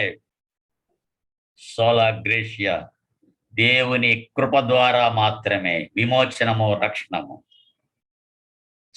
సోలా స్పిరిటస్, ఆత్మ ద్వారా మాత్రమే. సోలా క్రిస్టాస్, దేవుని ప్రేమ అని. సోలా క్యారిటాస్ అంటే దేవుని ప్రేమ ద్వారా మాత్రమే. సోలా డియో గ్లోరియా, దేవుని మహిమ మాత్రమే. అంతా మహిమ సమస్తం ఆయనకే చెందాలి, కానీ మనుషుల్లో ఎవడికి కాదు, ఆయనకే మహిమ. సోలా ఎక్లీషియా, ఇలాగ 8 ఉన్నాయండి. ఆ 8 ఎక్లీషియా అంటే సార్వత్రిక సంఘము. సార్వత్రిక సంఘానికి శిరస్సు క్రీస్తే. సమస్త మహిమ ఘనత ఆయనకి. ఇలాగా సోలా అన్న పదాలు 8 ప్రాముఖ్యమైనవి. 5 కాదండి, 8 ఉన్నాయి. వీటన్నిటిని బేస్ చేసుకొని మార్టిన్ లూథర్ గారు అపోస్తుల విశ్వాస ప్రమాణం మీద చాలా బోధించేవారు. అపోస్తుల విశ్వాస ప్రమాణం మనం ప్రతి ఆదివారం ఆరాధన క్రమంలో అపోస్తుల విశ్వాస ప్రమాణంగానే, నికేయ విశ్వాస ప్రమాణంగానే ఒప్పుకుంటాం. సో నికేయ విశ్వాస ప్రమాణము 325 ఏడీలో, క్రీస్తు శకము 325 నైషియాలో దాన్ని నికేయ విశ్వాస ప్రమాణం అంటాం. కానీ అపోస్తుల విశ్వాస ప్రమాణాన్ని 390లో ద సినడ్ ఆఫ్ మిలాన్ 390లో ఈ విశ్వాస ప్రమాణాన్ని, నికేయ విశ్వాస ప్రమాణాన్ని కుదించి అపోస్తుల విశ్వాస ప్రమాణంగా 390 నుంచి ప్రాచుర్యం చేశారు. ఆ విశ్వాస ప్రమాణము చాలా చక్కగా ఎక్స్ప్లెయిన్ చేస్తూ సంఘానికి బోధించేవాడు. సో మార్టిన్ లూథర్ గారి యొక్క బోధనలో అపోస్తుల విశ్వాస ప్రమాణము యొక్క ప్రాముఖ్యత, అపోస్టల్స్ క్రీడ్, దాని గురించి వివరించి చెప్పాడు. అంత గొప్ప మహనీయుడిని మనం జ్ఞాపకం చేసుకుంటూ సంఘంలో ఉన్న అరాచకాలు, సంఘంలో ఉన్న ఘోరమైన తప్పిదాలు, దురాచారాలు, వీటన్నిటినీ రూపుమాపడానికి దేవుని సహాయాన్ని బట్టి, పరిశుద్ధాత్మ బలాన్ని బట్టి అతను నిలబడి, here I stand, I cannot, నా మనసు వాక్యం చేత బంధింపబడింది, నేను మార్చలేను, నేను మారను, ఇది సత్యము, క్రీస్తు వాక్యము అని చెప్పి ఆయన నిలబడిపోయాడు. ఇలాగా సత్యం కోసం, పరిశుద్ధాత్మ దేవుని కోసం పరిశుద్ధత కలిగిన వారై సత్యం మాట్లాడే విశ్వాసులు, కాపరులు, బిషప్పులు, మోడరేటర్లు ఈ దినాల్లో మన సంఘానికి, సార్వత్రిక సంఘానికి కావాలి. అలాంటి వారిని దేవుడు మన కోసం లేపాలని మనం ప్రార్థన చేద్దాం. అట్టి కృప దేవుడు మనకి దయచేయునుగాక. చిన్న ప్రార్థన చేస్తాం. కృపాభరితమైన తండ్రి, ఈ దినాన రెవరెండ్ డాక్టర్ మార్టిన్ లూథర్ గారి గురించి క్లుప్తంగా కొన్ని విషయాలు చూడడానికి మాకు ఇచ్చిన కృపను బట్టి, సహాయాన్ని బట్టి, మీరు అనుకూలపరిచిన విధానాన్ని బట్టి మీకు వందనాలు. గొప్ప నాయకుడిగా, గొప్ప విశ్వాసిగా, పరిశుద్ధుడిగా, నీ సేవకుడిగా, నీ కాపరిగా, ఒక కుటుంబంలో ఒక భర్తగా, ఒక కుటుంబంలో తండ్రిగా, సంఘములో గొప్ప నాయకుడిగా, గొప్ప విప్లవాత్మకమైన మార్పులు తీసుకురావడానికి మార్టిన్ లూథర్ గారిని నిలబెట్టిన విధానాన్ని బట్టి మీకు వందనాలు చెల్లిస్తున్నాను. రాబోయే 31వ తారీఖున రిఫర్మేషన్ డే, సంస్కరణ దినోత్సవాన్ని జ్ఞాపకం చేసుకుంటూ ఆయన పుట్టిన తారీఖు నుండి కొన్ని ముఖ్యమైన ఘట్టాలు చూడడానికి చేసిన సహాయానికి మీకు వందనాలు. వినిన విషయాలు మర్చిపోకుండా, వాక్యాలను మర్చిపోకుండా, మీరు పరిశుద్ధులై ఉన్నారు కాబట్టి మేమును పరిశుద్ధులై ఉండులాగా, వాక్యం ఏం చెప్తుందో వాక్యానుసారంగా మా జీవితాలను మేము మరల్చుకొని నిజమైన పరిశుద్ధులుగా, విశ్వాసులుగా మీ సార్వత్రిక సంఘంలో, మీ యొక్క శరీరంలో పాలిభాగంగా ఉంటూ, ఒకరినొకరు సహకరించుకుంటూ, ఒకరినొకరు హెచ్చరించుకుంటూ, ఈ కృపకు పాత్రులమై చివరి వరకు పరిశుద్ధులుగాను, విశ్వాసులుగా, క్రైస్తవులుగా, క్రీస్తు ఆత్మను కలిగిన వారిగా ఉంటూ తండ్రి, కొన్ని ఆత్మలను, నశించిపోయే ఆత్మలను అగ్నిలో నుండి లాగినట్లుగా మేము పనిచేయడానికి శక్తిని, బలాన్ని మా అందరికీ దయచేయండి. మా ఆంధ్ర ఎవాంజలికల్ లూథరన్ సంఘాన్ని కనికరించి ఉజ్జీవింపచేయండి. తెలిసి తెలియక చేసిన తప్పులన్నిటినీ క్షమించండి నాయన. మమ్మల్ని ఉజ్జీవపరచండి, మమ్మల్ని పురికొల్పండి. పూర్వ వైభవాన్ని మేము చూడడానికి మమ్మల్ని బలపరచమని ఈ సమయాన్ని మాకిచ్చి మమ్మల్ని నడిపించిన దేవ, పరిశుద్ధాత్మ దేవ, మీకు వందనాలు చెల్లిస్తూ మా ప్రభువును నిరక్షకుడైన యేసుక్రీస్తు ద్వారా ఈ ప్రార్థన సమర్పించుకుంటున్నాము తండ్రి. ఆమేన్.